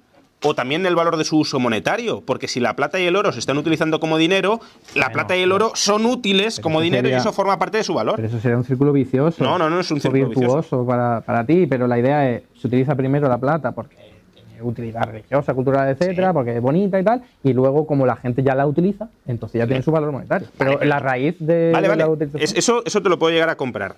No creo que sea necesariamente así, pero puede ser así como... De hecho, es el teorema regresivo de Mises, o sea que estás abrazando el teorema regresivo de Mises, pero... No del todo. No del todo. Pero en cualquier caso, lo que te estaba disputando es que, claro, parece que de alguna manera digas, no, el valor intrínseco del oro es solo su valor ornamental. Aunque el oro sea utilizado generalizadamente como dinero y por tanto tenga valor como medio de intercambio, ese valor no es intrínseco al oro, no, es intrínseco al oro cuando está siendo utilizado como dinero. Es un poco igual que lo del Bitcoin, la gente utiliza el Bitcoin porque hay otra gente, hay una comunidad que utiliza el Bitcoin. Si no lo utilizara la gente, no tendría valor. Yo he dicho valor intrínseco. Tiene valor intrínseco porque está reflejado en que la gente lo utiliza. Pero que si el oro tiene ciertas características que dentro de esa comunidad lo hacen especialmente adecuado para minimizar los costes y la incertidumbre de los intercambios, es como decir, ¿una carretera tiene carretera tiene valor intrínseco? Hombre, pues si la gente no la utiliza, no. Y si la gente la utiliza es porque es útil para desplazamientos y por tanto sí, por lo mismo el oro. Si me estás preguntando que por qué el oro y no, yo qué sé, una vaca, pues claro que es por eso, por indivisibilidad y por propiedades naturales. Pero a su vez, como estoy diciendo, ¿por qué el oro y no una abstracción numérica como en su día las islas y los deben en Egipto y en Mesopotamia? Por una cuestión de incapacidad de controlar la falsificación. Porque si tú eras algo abstracto, eso es muy difícil de calcular. Esa puede ser una de las propiedades, sí. Que no necesitas confiar en el emisor de la moneda. Y justamente, por cierto, Bitcoin, una de las ventajas que tiene es que no necesitas confiar en el emisor de la moneda porque es la red y el diseño de la red lo que es confiable o no confiable, en este caso confiable. Yo estaba a punto de llegar ya a mi pregunta y de entender bien cómo entiendes tú el oro. Entonces, cuando el oro circulaba como dinero, ¿no? O algo parecido, y estaba respaldado porque era una deuda del Estado. ¿Deuda de darte qué? Y si era eso lo que le daba valor o por lo que se usaba como dinero en esos casos. Porque ahí tenías ya las monedas. ¿Por qué la gente iba a preferir utilizar el oro o almacenar el valor en oro antes que con la moneda emitida por el Estado? Porque si el Estado perdía la guerra, como ocurrió, por ejemplo, en el bando republicano, pues entonces la gente, ¿para qué iba a utilizar las pesetas republicanas? Sí, claro. Sabía que eso iba a perder, entonces decía, oye, yo me quedo con todo lo que luego de la guerra va a tener valor, y eso es lo que tiene valor intrínseco, tierra, productos, por eso la gente... Claro, pero la tierra no es un buen activo monetario, no puede serlo, y el oro sí. Entonces, si tú tienes un activo real... No sería monetario, sino intercambiable. Para mí, yo lo definiría así. Bueno, ya, pero eso es como si digo, no, es que si utilizas una deuda como medio de intercambio, son intercambios a crédito, pero no estás utilizando importante dinero, el matiz, porque para mí no es dinero. Es un debate meramente nominalista de que tú, por cuestiones ideológicas, no quieres llamarlo dinero y no lo llamas dinero, ¿vale? Pues ya está. Pero no es ideológica, es teórica. No es teórica. Tenemos un activo que está siendo utilizado como medio generalizado de intercambio para reducir costes de transacción y reducir la incertidumbre de los intercambios, pero no me da la gana de llamarlo dinero porque no quiero llamarlo dinero. Eso nunca ha ocurrido de forma generalizada, porque en todas las épocas del siglo XIX. Siglo XIX. No. Los estados existían en el siglo XIX y creaban dinero más allá del oro. Es lo que le está preguntando Eduardo. ¿Por qué en el siglo XIX se utilizaba el oro? ¿Porque era una deuda del Estado? Y si era una deuda del Estado, ¿deuda a qué? Porque, yo creo que lo he explicado ya, a ver. Durante toda la historia el oro se utiliza y es algo brillante que tiene propiedades siglo intrínsecas para XIX, no te vayas a Mesopotamia. No, pero es importante, la historia explica el presente. No digo que no, pero siglo XIX. No, porque, sociedades políticas complejas y el oro como patrón monetario internacional. Si ya no puedo utilizar los argumentos que yo quiera. La historia explica el presente. Hasta ahí estamos de acuerdo. La gente tiene una inercia, igual que ahora la gente en Argentina huye del peso por inercia y cuestiones históricas, ocurre lo mismo con el oro. Sigo utilizando el oro porque para mí, hoy día hay gente, sobre todo la gente mayor, que cree que hay oro detrás de toda la cantidad de dinero que se utiliza. Entonces, eso es importante, es algo psicológico, es algo sociológico. Eduardo, sobre esto, si hoy hubiese una guerra entre Estados Unidos y China, ¿cómo se librarían o cómo se ejecutarían las transacciones entre países de bloques distintos? ¿En dólares? ¿En yuanes? En cualquier valor que no dependa de un Estado. En oro. Por tanto, Por tanto, no es tan supersticioso tener reservas en oro. Quiero decir, que un Estado tenga reservas en oro no es como, es un viejo que va por inercia. ¿Pero por qué oro y no petróleo? Noruega no tiene oro, no tiene nada de oro, la vendió toda. ¿Por qué? Porque tiene petróleo. O sea, me estás diciendo oro por petróleo, por cualquier cosa que tenga valor, personas, tierra, es lo mismo. ¿Cuánto necesitarías para atesorar? La capitalización mundial del oro son, si no me estoy equivocado, 10 billones de dólares europeos. ¿Cuánto petróleo necesitarías para tener reservas de 10 billones de dólares? ¿Y cuántas manzanas? Sí, que la clave pues eso, que los costes de almacenamiento serían gigantescos y la manzana sería perecedera y no podrías almacenar valor. Pero en realidad no, y esto es parte de lo que tú piensas, que te he escuchado varias veces decirlo. O sea, el oro podría estar y no necesariamente intercambiarse. Sí, claro. Entonces, tú puedes tener petróleo, manzana y no intercambiarse. ¿Qué coste de intercambio? Ninguno. Si tienes reservas en oro, tienes que tener oro. Otra cosa pero en intercambio no. No tienes que intercambiar. No, en el intercambio no, pero vamos a ver, si estoy intercambiando dos bloques que no confiamos entre nosotros, ahí no va a haber intercambio de deuda pagadera en oro. Yo quiero que me pagues al contado porque no me fío de ti, y ahí sí que tienes que tener reservas en oro. Y por tanto... En otro activo. Yo ahí era donde llevaba un rato intentando llegar, pero bueno, Juan se ha adelantado, que entonces yo no entiendo muy bien desde tu concepción del oro cómo el comercio internacional a lo largo de los siglos, ya no solo siglo XIX, que también se efectuaba en oro. ¿Por qué en oro? Eso tampoco es cierto. O sea, por ejemplo, en la Edad Media el medio de cambio más importante era los tally stick, que eran palos de madera que utilizaban los comerciantes. ¿Dónde lo eran? En Europa. En España lo eran. Tengo muchas referencias. Sí, en España sí, en los reinos cristianos sí. Tengo muchas referencias bibliográficas por si a alguien le interesa en mi libro y hago otra vez la cuña publicitaria. O sea que yo sé que esto es raro porque no es muy conocido, pero evidencia empírica para aburrir. Que no se utilizaba oro, eran los propios comerciantes los que he dicho que se utilice oro. Se utilizaban letras de cambio, por ejemplo, pagaderas en oro. No, por ejemplo. Bueno, pagaderas en oro y en cualquier otro tipo de activo. No, a ver, ¿en qué activo? ¿En plata? En los tally sticks. Por ejemplo, a lo de madera, ahí no había oro de por medio. Y además, en la época de Mesopotamia, pues tampoco hubo oro de por medio. Y es que da igual un poco la historia, porque había plata de por medio. ¿Se utiliza oro ahora? Si yo estoy, mi argumentación ¿para es qué? Para hacer intercambio monetario. No, pero para atesorar valor en el tiempo, sí, claro que se utiliza oro. No, Noruega no. Y de todas formas, eso no es lo mismo. Porque no, es que Noruega no tiene reservas en oro. ¿Los ciudadanos noruegos no tienen nada de oro? El Banco Central no tiene nada. No digo el Banco Central, digo los noruegos. Pero es que además me estás hablando de depósito de valor. ¿Se utiliza el oro para ir a comprar al Mercadona o donde sea? No, por lo tanto, no es dinero, es una reserva. Yo lo que estoy diciendo es otro activo real más. ¿Por qué tanta obsesión por lo del oro? Por las cuestiones históricas, culturales, bonito, brilla y también las cuestiones que son indivisibles y tal. Pero de eso hay un montón de cosas más. Porque es un activo real que en condiciones de falta de credibilidad global actuaría como medio de intercambio entre personas que no confían entre sí. Y la falta de credibilidad se te va a dar cuando no hay un Estado. Pero cuando hay estados en guerra. Claro, que sería la periferia, el espacio que no controla un Estado, si puedo definirlo mejor así. Entonces, Para eso va a haber el trueque. A ver, David Graeber lo explicaba perfectamente en su libro. Dice, los pueblos que no se fiaban entre sí, lo que hacían era trueque, Claro. no oro. ¿Vale? Era trueque. A ver. Puede ser el oro ahora porque tiene mejores condiciones o cuando fuera, vale, pero es trueque, no es dinero. Será no es trueque, dinero, es otra cosa. será trueque si se intercambian las mercancías por diversos activos reales de manera más o menos aleatoria. Si todos los intercambios se intercambian contra el mismo activo real, que es el oro, entonces no lo llames trueque, es que eso... No, es trueque utilizando un denominador común, como lo diría Marx. Pues sí, ¿sabes? el dinero. No es dinero, es otra cosa. Porque eso es minoritario y es periférico, es tangencial a la sociedad humana a lo largo de toda la historia. Estamos hablando, me has dicho, una guerra entre Estados Unidos y China, ¿cuánto duraría eso? ¿Cuánto duraría eso? Pero en ese contexto es perfectamente dinero. No, cuando se cayó la Unión Soviética tampoco utilizaron la moneda de Rusia y de la Unión Soviética. Pero ¿cuánto duró eso? Es que no podemos generalizar de casos excepcionales. Desde mi punto de vista, como neochartalista además, que es coherente que sea así, estás confundiendo transacción al contado, es decir, intercambio entre activos reales, con trueque. Las transacciones... Sí, porque de hecho, bueno, no estás confundiendo, estás redefiniendo que toda transacción al contado entre activos reales ha de ser un caso de trueque y que solo puede existir dinero cuando son transacciones a crédito, es decir, cuando hay un denominador común de los intercambios que es deuda. Y eso es una petición de principio. No es una redefinición, es una definición desde el punto de vista chartalista. Bueno, pues sí, o de dinero deuda, porque podríamos irnos mucho más a otros autores. Es como si yo digo, para mí son los activos reales son dinero. Por tanto, cualquier intercambio que no sea con activos reales no lo voy a calificar como dinero. Vale, es legítimo hacerlo así, pero es un debate meramente nominalista y no demuestras nada con eso. No por este argumento, porque las transacciones a lo largo de toda la historia y a lo largo de todos los países, el 90 y mucho por ciento habrá sido siempre en unidad de un Estado.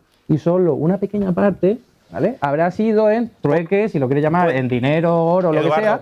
Pueden ser transacciones a crédito, que es verdad que son mucho más eficientes a la hora de reducir costes de transferencia y de almacenamiento.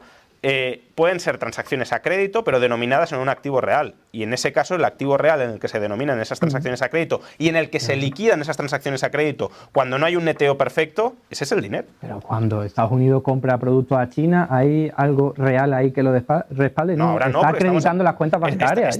Ahora estamos en la época de la moneda fiat, yo no te hablo de ahora. Obviamente, ahora no hay un activo real. Desde mi punto de vista, es lo que siempre ha ocurrido. No es verdad, generalizada, salvo en cuestiones excepcionales, donde el Estado no controla. En el siglo XIX, la deuda comercial entre comerciantes o entre estados se liquidaba en oro. Y el oro, por tanto, era el patrimonio. Porque el Estado lo había querido así, ya que no podía controlar la falsificación, pero cuando ya puede, ¿qué pasa en la actualidad? ¿Qué pasa a partir de 1971? Que si cambia la tecnología, puede cambiar cuál es la unidad monetaria más eficiente. Pues puede ser, pero en el siglo XIX pero que esto no es un continuo, que no es un continuo, que en la Edad Media se utiliza el tally stick como elemento nuclear del intercambio comercial y, por ejemplo, en Mesopotamia, hace 4.000 años se utilizaban tablillas de arcilla. Si yo no te, y cebada y plata. Pues eso era una unidad monetaria del Estado.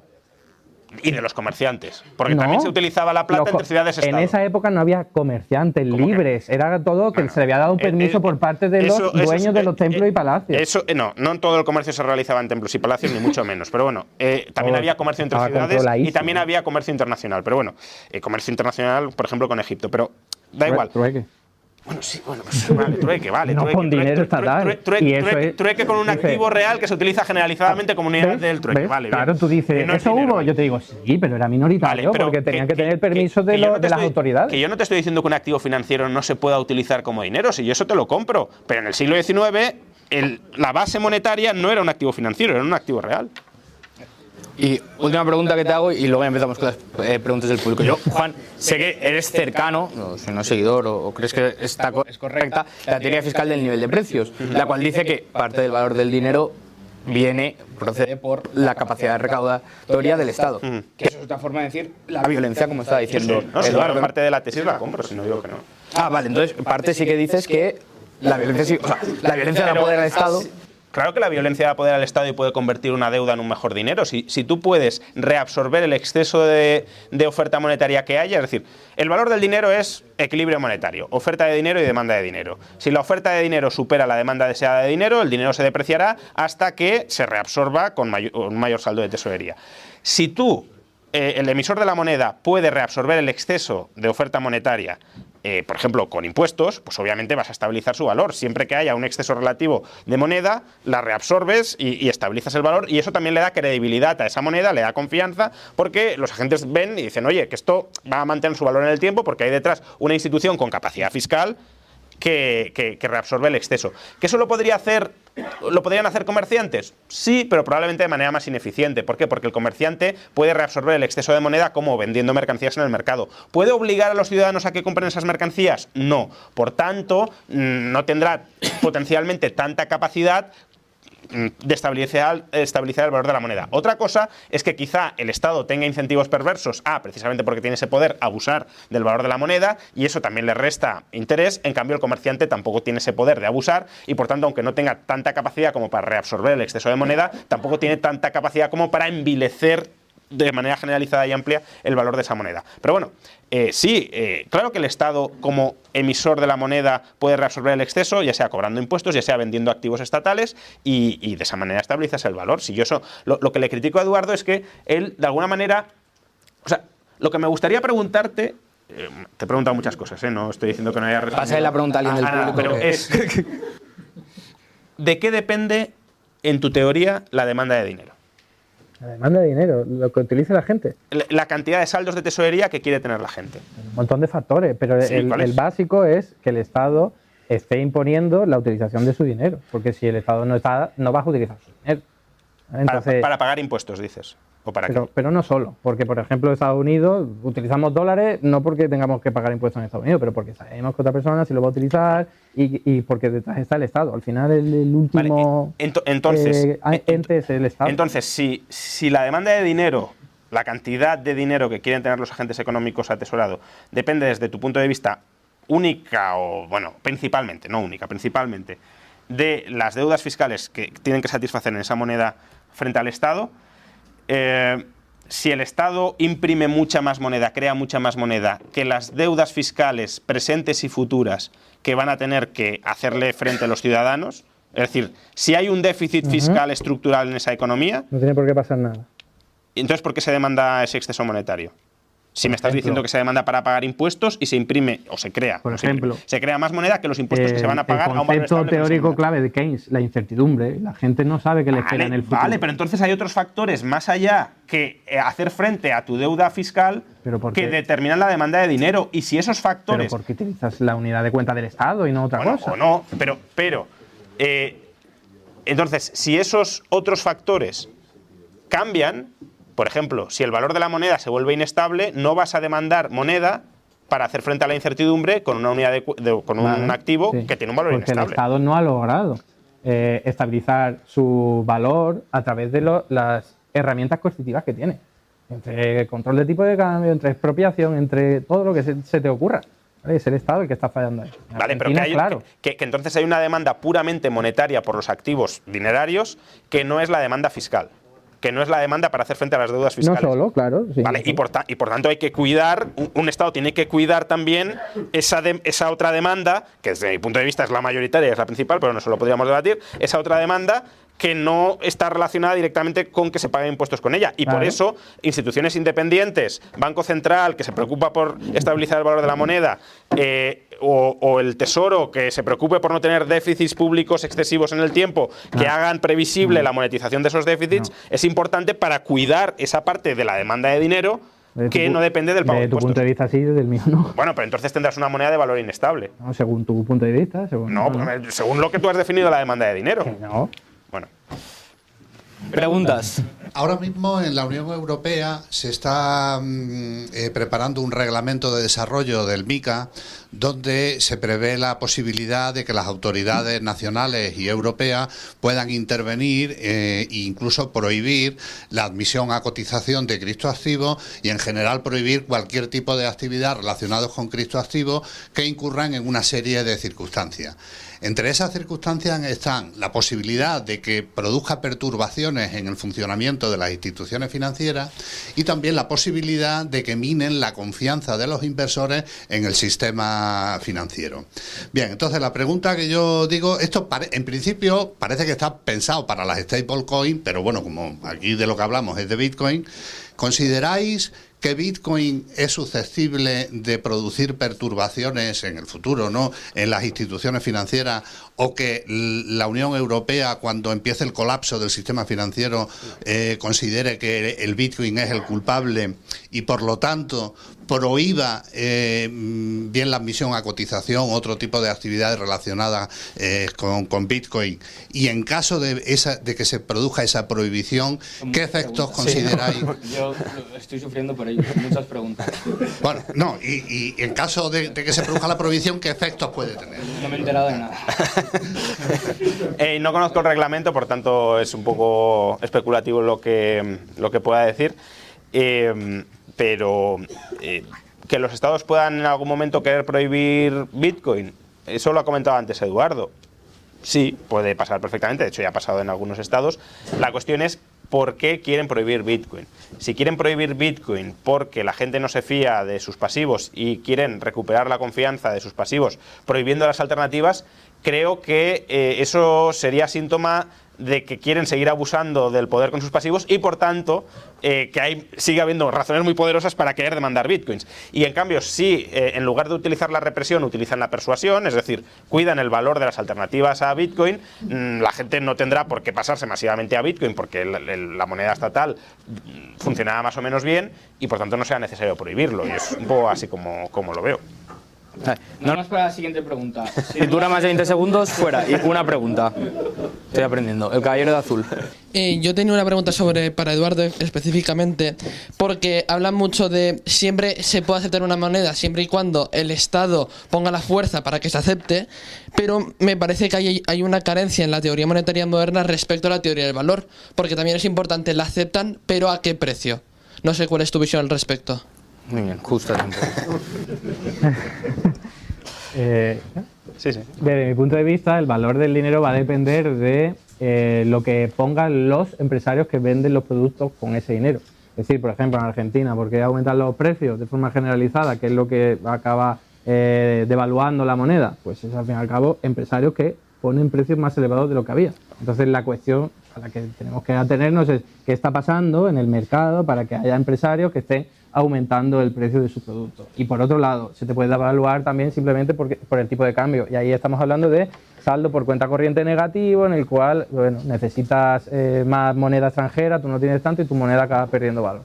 Pero Argentina tiene un saldo de cuenta corriente equilibrado o positivo. Porque no en todos los sectores, no en los más bueno, importantes.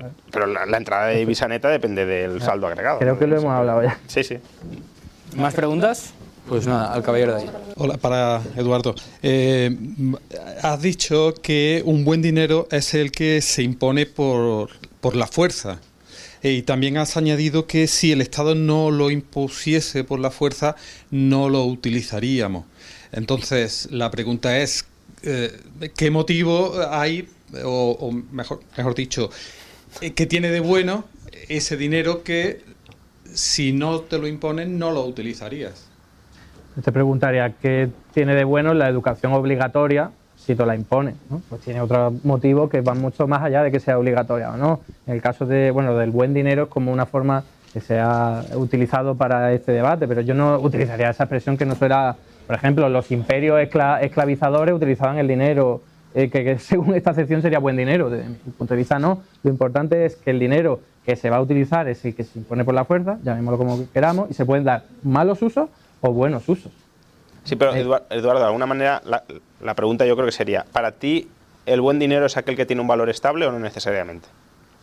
Sí, claro que tiene que ser valor estable, vale. pero también depende de que, porque si queremos conseguir un valor estable, y esto lo hemos debatido muchas veces, manteniendo a la mitad de la población desempleada, pues entonces no me parece una buena solución. Yo preferiría que la moneda no tuviese un valor totalmente estable o razonablemente estable según los estándares convencionales, mientras tuviésemos a toda la población empleada, que no es ni siquiera el caso, ¿eh? Pero bueno, yo preferiría tener pleno empleo y que hubiese una inflación del 3, 4, y lo he dicho muchas veces, incluso del 10%, a tener una inflación del 2%, que es lo que se establece como objetivo, y tener a un 10% de la población que está activa sin poder trabajar, porque no tiene ningún tipo de ingreso y eso sí que sufre, independientemente de que no haya inflación. Ya, pero pueden ser problemas independientes. Es decir, la población no tiene que estar desempleada al 10% porque no tengas una inflación del 10%. Por eso he dicho que sí, estable, pero si es estable teniendo a todo el mundo desempleado, no, quiero otra cosa. Ya, pero es que entonces sí, puedes tener el dinero estable y adoptar otro tipo de políticas que den empleo, no a través de envilecer el valor de la trabajo moneda. garantizado, por ejemplo. Pero es que trabajo garantizado, según cómo lo hagas, podrías mantener el valor estabilizado del dinero, no te digo que no, pero en general, tal como lo queréis hacer vosotros, no es una forma de estabilizar el valor del dinero. Ojalá se hiciera. ¿Alguna pregunta más? Aquí delante había una, ¿ya no la tienes? Pues dásela a quien veas. Luis Alfonso. Vale. Si tenemos, digamos, que en la economía dos monedas, una que a lo largo del tiempo mantiene su valor y otra que lo deprecia, ¿cuál va a preferir usar la población?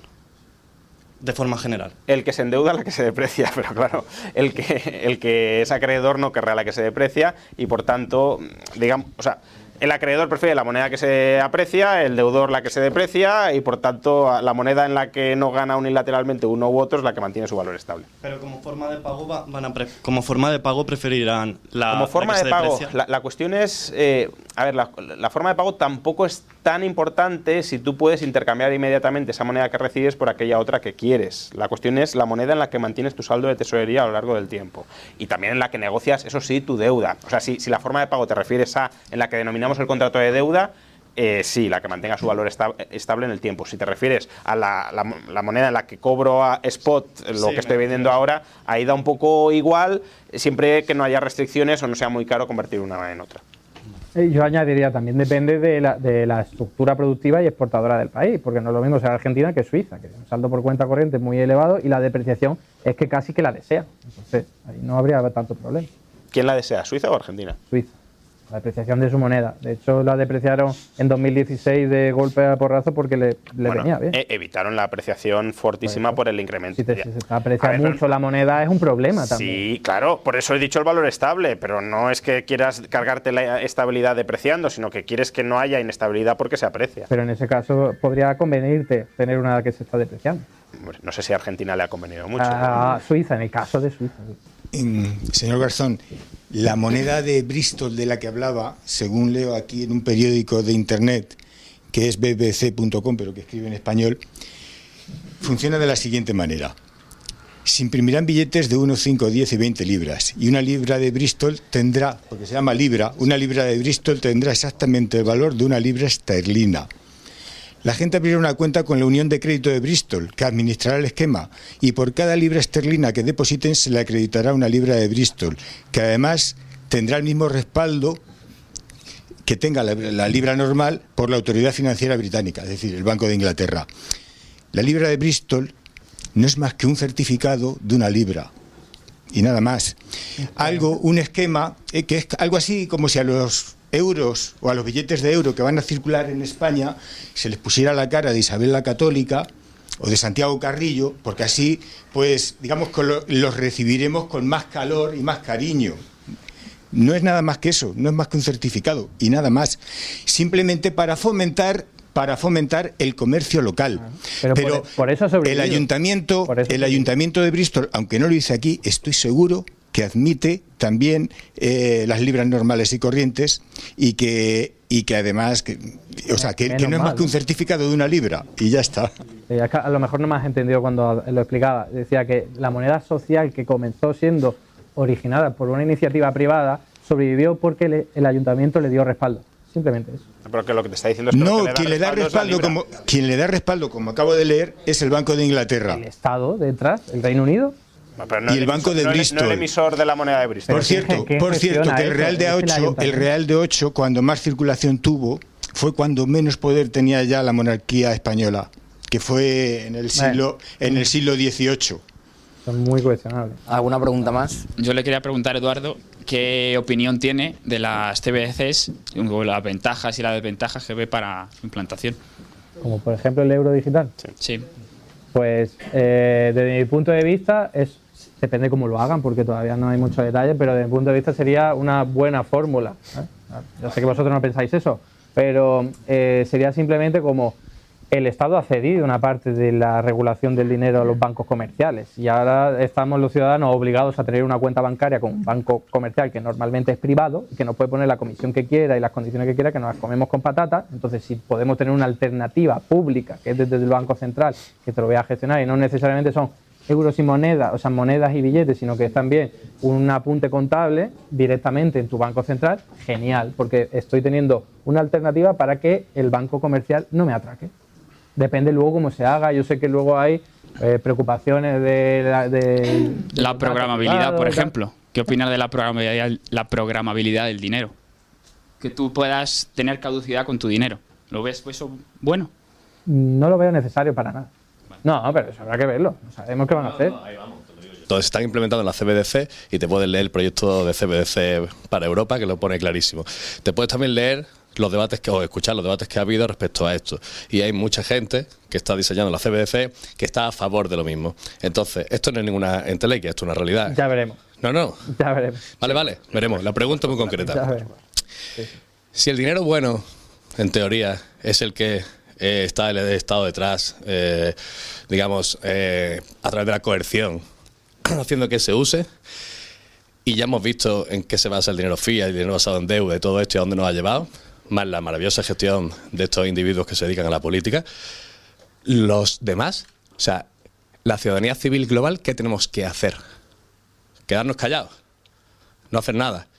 O sea, ¿qué opinas realmente de que haya un invento como Bitcoin, que es una propuesta que te acepto si quieres que sea un experimento que lleva 14 años funcionando, que es la red más potente del mundo? Hablando de poder, nosotros no hablamos del poder violento, hablamos del poder de cálculo. Esto es una revolución sin sangre. A nosotros nos da igual lo que los estados hagan. Si los estados quieren venir a reventarnos, nosotros estamos haciendo una propuesta pacífica, que por ahora no ha sido capaz de desmontarse. Entonces, ¿qué opinas sobre Bitcoin en sí como de tal?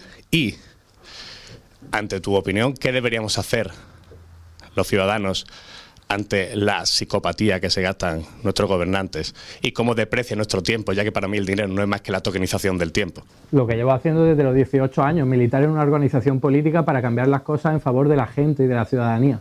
Porque yo soy el primero que está en contra de que los bancos centrales hagan y deshagan lo que quieran, pero yo entiendo que la forma de cambiar eso es movilizándome, organizándome, sindicalizándome y cambiando las cosas desde dentro. Eduardo, ¿y no crees que puede haber soluciones descentralizadas que no pasen? No, porque el Estado tiene poder y no lo puede tumbar en cualquier momento. Bueno, pero si creas algo Yo que lo te que quiero permite es que- escapar del poder del Estado, ¿eso no es positivo? No se puede. ¿Y cómo Lo que es estoy posible? diciendo, si el Estado tiene que haber. Eduardo. Yo parto de esa premisa. No, vale, y pero puedes precisamente porque tiene una unidad monetaria, cualquiera que compita va a ser derrotado. No, pero Y el Bitcoin no ha competido, por eso lleva 14 años. Pero compites para salirte del Estado en la medida de lo posible. Y si tienes una vía de escape mayor... Lo mismo, monedas sociales, como digo, solo tienen éxito en un barrio determinado. No, pero Bitcoin ya lleva 14 años globalmente siendo utilizado como forma de transferir valor en el tiempo. O sea, eso no es una moneda local que Pero haya eso no es fracasado. dinero. Bueno, pero me da igual si es dinero o no, pero Pues ya está, pues estamos hablando de es una herramienta para protegerte del Estado. ¿Eso lo ves mal? Mucho más eficiente que la política. Lo veo mal en parte porque hay otras cuestiones derivadas como la contaminación absolutamente innecesaria y el uso energético absolutamente innecesario. A ver, tranquilidad. Absolutamente innecesario, que las cuestiones ecológicas hay que tenerlas en Alfred, cuenta. ya. Entonces, si la solución va a pasar por cargarte antes de tiempo el planeta, pues no. Pero a me ver, gusta. Eduardo, sobre eso. Ya. No, ya. No, pero es que aunque los datos del consumo eléctrico de Bitcoin los tomemos como ciertos, el impacto ecológico que tiene eso es el mismo que el gasto en trajes de Halloween de Estados Unidos al año. Muy bien, yo estoy en contra también de eso. ¡De que haya Halloween! Del consumismo. Pero, a ver, Y hombre, de todo déjanos el alguna modelo alegría, de vida déjanos que alguna tenemos, alegría. modelo de vida capitalista que tenemos que se está cargando el planeta. El modelo de si vida- vosotros no os preocupa eso, pues El bueno, modelo pues a de mí vida sí. no espartano. A mí sí. Vale, va, última pregunta. Buenas. Quería preguntaros cómo veis el futuro a 20 años con la deuda que tienen todos los países más importantes de Occidente. ¿En qué Gracias. sentido? Especifica un poco si puedes aquí, ¿no? Porque- El futuro pues económico y sobre todo de la sociedad, hacia dónde vamos. A ver, mi respuesta es muy sencilla. A ningún lado. Es decir, que da igual que tengamos mucha deuda pública o poca deuda pública. Japón tiene casi 300% de deuda pública sobre el Producto Interior Bruto y no pasa nada. ¿Cómo que no pasa nada? Pues que el yen se ha depreciado hasta 150. No, pero a vosotros os preocupa la cotización de una moneda. A mí me preocupa el bienestar de la gente. Hay pleno empleo, esperanza de vida la mayor del mundo. Tienen servicios públicos de calidad. Eduardo, a vosotros os preocupan cosas monetarias. Muy bien, yo lo respeto. Pero a mí me preocupan Eduardo, otras cosas. Esto ya te lo pregunté en otro momento, pero lo rescato ahora.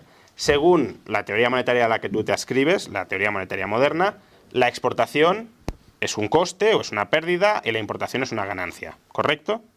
Bueno, eso lo dice Warren Mosler, no lo dice nadie más de la teoría monetaria moderna. Randall Groy no lo dice. ¿No? O sea, además, si lo dice, lo matiza. Vale, ¿y cómo lo matiza? Pues que si tú solo tienes importaciones, no puedes tener exportación. Bueno, sí, las... Al revés, perdón, si no tienes exportaciones, bueno, no puedes tener y al revés, importación. sí. Pero si tú pagas con moneda, tú puedes importar sin exportar. ¿Cómo?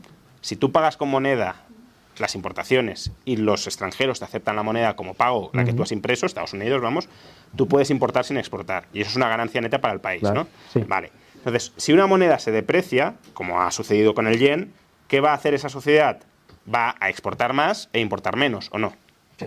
Vale. Con lo cual va a dar más parte de su Producto Interno Bruto al resto del mundo y va a recibir menos del resto del mundo. ¿Eso no es una pérdida para la sociedad? Sí, pero Vale, ¿qué problema hay? por tanto, no es irrelevante que la moneda se deprecie o no, porque en tus propios términos, que la moneda se deprecie es un empobrecimiento de la sociedad. Pero no se va a depreciar siempre, ¿vale? De hecho, lo de Japón Bueno, es que ha sido nimio. La depreciación nimio. del yen ha sido nimio, ¿verdad? Hombre, para la gente que tiene su inversión en yen, pues muy bien. Pero para la gente normal y corriente, le da igual que se haya depreciado la moneda. ¿Le da igual que la moneda se haya depreciado un 33%? Igual, ni se habrán enterado la mayoría. Del mismo modo que me dices, no, es que en Argentina hay una inflación del 150% por la depreciación de la moneda y eso es muy grave. Ahora me dices, no, si se deprecia un 33% el yen, no pasa nada. Y además, se ha depreciado un 33% por la debilidad productiva que tiene Argentina y que no tiene Japón. Y porque hay mucha más competencia en sus mercados. Solo matizar que un español que nace ahora, nace con una deuda de 37.000 euros. Entonces, a este ritmo... ¿Por la deuda pública? ¿No es cierto? ¿No es cierto? No es cierto. La deuda pública no la tenemos que pagar nosotros, cada uno de nosotros. Repartirlo entre cada ciudadano, eso es falaz. Eso no es riguroso. Es que no sé, si se refinancia todo el rato, nosotros no tenemos que pagar. Pero para que se refinancie alguien quiere... Japón lo hace todos los años. A ver, para que se refinancie, alguien tiene que querer mantener su patrimonio en esa deuda, ¿sí o no? Bien, sí. Porque si en Argentina emiten deuda y nadie quiere deuda argentina, pues eso no vale nada. Vale. Y todos los demás países que no son Argentina, déficit público, deuda pública y se sigue refinanciando la deuda pública. ¿Cuál es el problema? Que a veces los bancos centrales dan la espalda, como ocurrió con Grecia en el año 2012. Los bancos centrales dan la espalda, aunque los bancos centrales no den la espalda, si los bancos centrales intercambian deuda pública por moneda y los ciudadanos no quieren mantener sus saldos de tesorería en esa moneda, se te va a depreciar la moneda y vas a tener inflación. Si la demanda de moneda es... La inflación no va por ahí. Bueno, la inflación va porque los empresarios suben los precios. Pero si tú mismo la inflación es, por su propia definición, es el promedio de los precios. Si los empresarios no suben los precios, no hay inflación. Hombre, sí, claro, si los empresarios se comen toda la pérdida del señoreaje del gobierno, no hay inflación. Entonces vamos a eso, no a cuánta deuda habrá. No, vamos a ver qué hacen los empresarios, por qué lo hacen, que a lo mejor lo tienen que hacer, pero vamos a preguntarnos. Y si los trabajadores tampoco suben los salarios, los empresarios tampoco suben tanto los precios. Pero quien sube los precios no son los trabajadores, son los empresarios, para mantener su cuota de beneficio o para aumentar. Y últimamente se han echado. A ver, si tú cobras en una moneda cuyo valor se está depreciando, evidentemente para tener el mismo poder adquisitivo, empresario o trabajador, querrás cobrar más en términos nominales, ¿o no? O sea, ¿el trabajador no quiere mantener su poder adquisitivo subiendo el salario? Claro. Pues ya está, y el empresario lo mismo. Entonces, ¿el origen cuál es? Que se haya depreciado la moneda. Hay una asimetría de poder entre el empresario y el trabajador. Todo lo que quieras, pero pues el objetivo legítimo es el mismo, que es estabilizar el poder adquisitivo. ¿Quién sube los precios? ¿El trabajador o el empresario? ¿Quién sube los precios? ¿Quién puede subirlos o bajarlos? Los empresarios, ya está. Bueno, es que los vendedores. Un trabajador que vende sus servicios en el mercado, un trabajador autónomo, por ejemplo, también puede subir. Vendedor, por eso he matizado, vendedor. Los que venden. Y el asalariado es un vendedor de fuerza de trabajo. Si me estás hablando de No, pero la fuerza de trabajo no está incluido en el IPC. Claro que no, pero es un coste de lo que sí que está incluido en el IPC. Y si tú subes ese coste, el otro para mantener su margen tendrá que subirlo. Para mantenerlo, que no necesariamente, porque tiene que mantener a Mancio Ortega su margen y ser la persona que tiene más patrimonio que los 9 siguientes a la lista.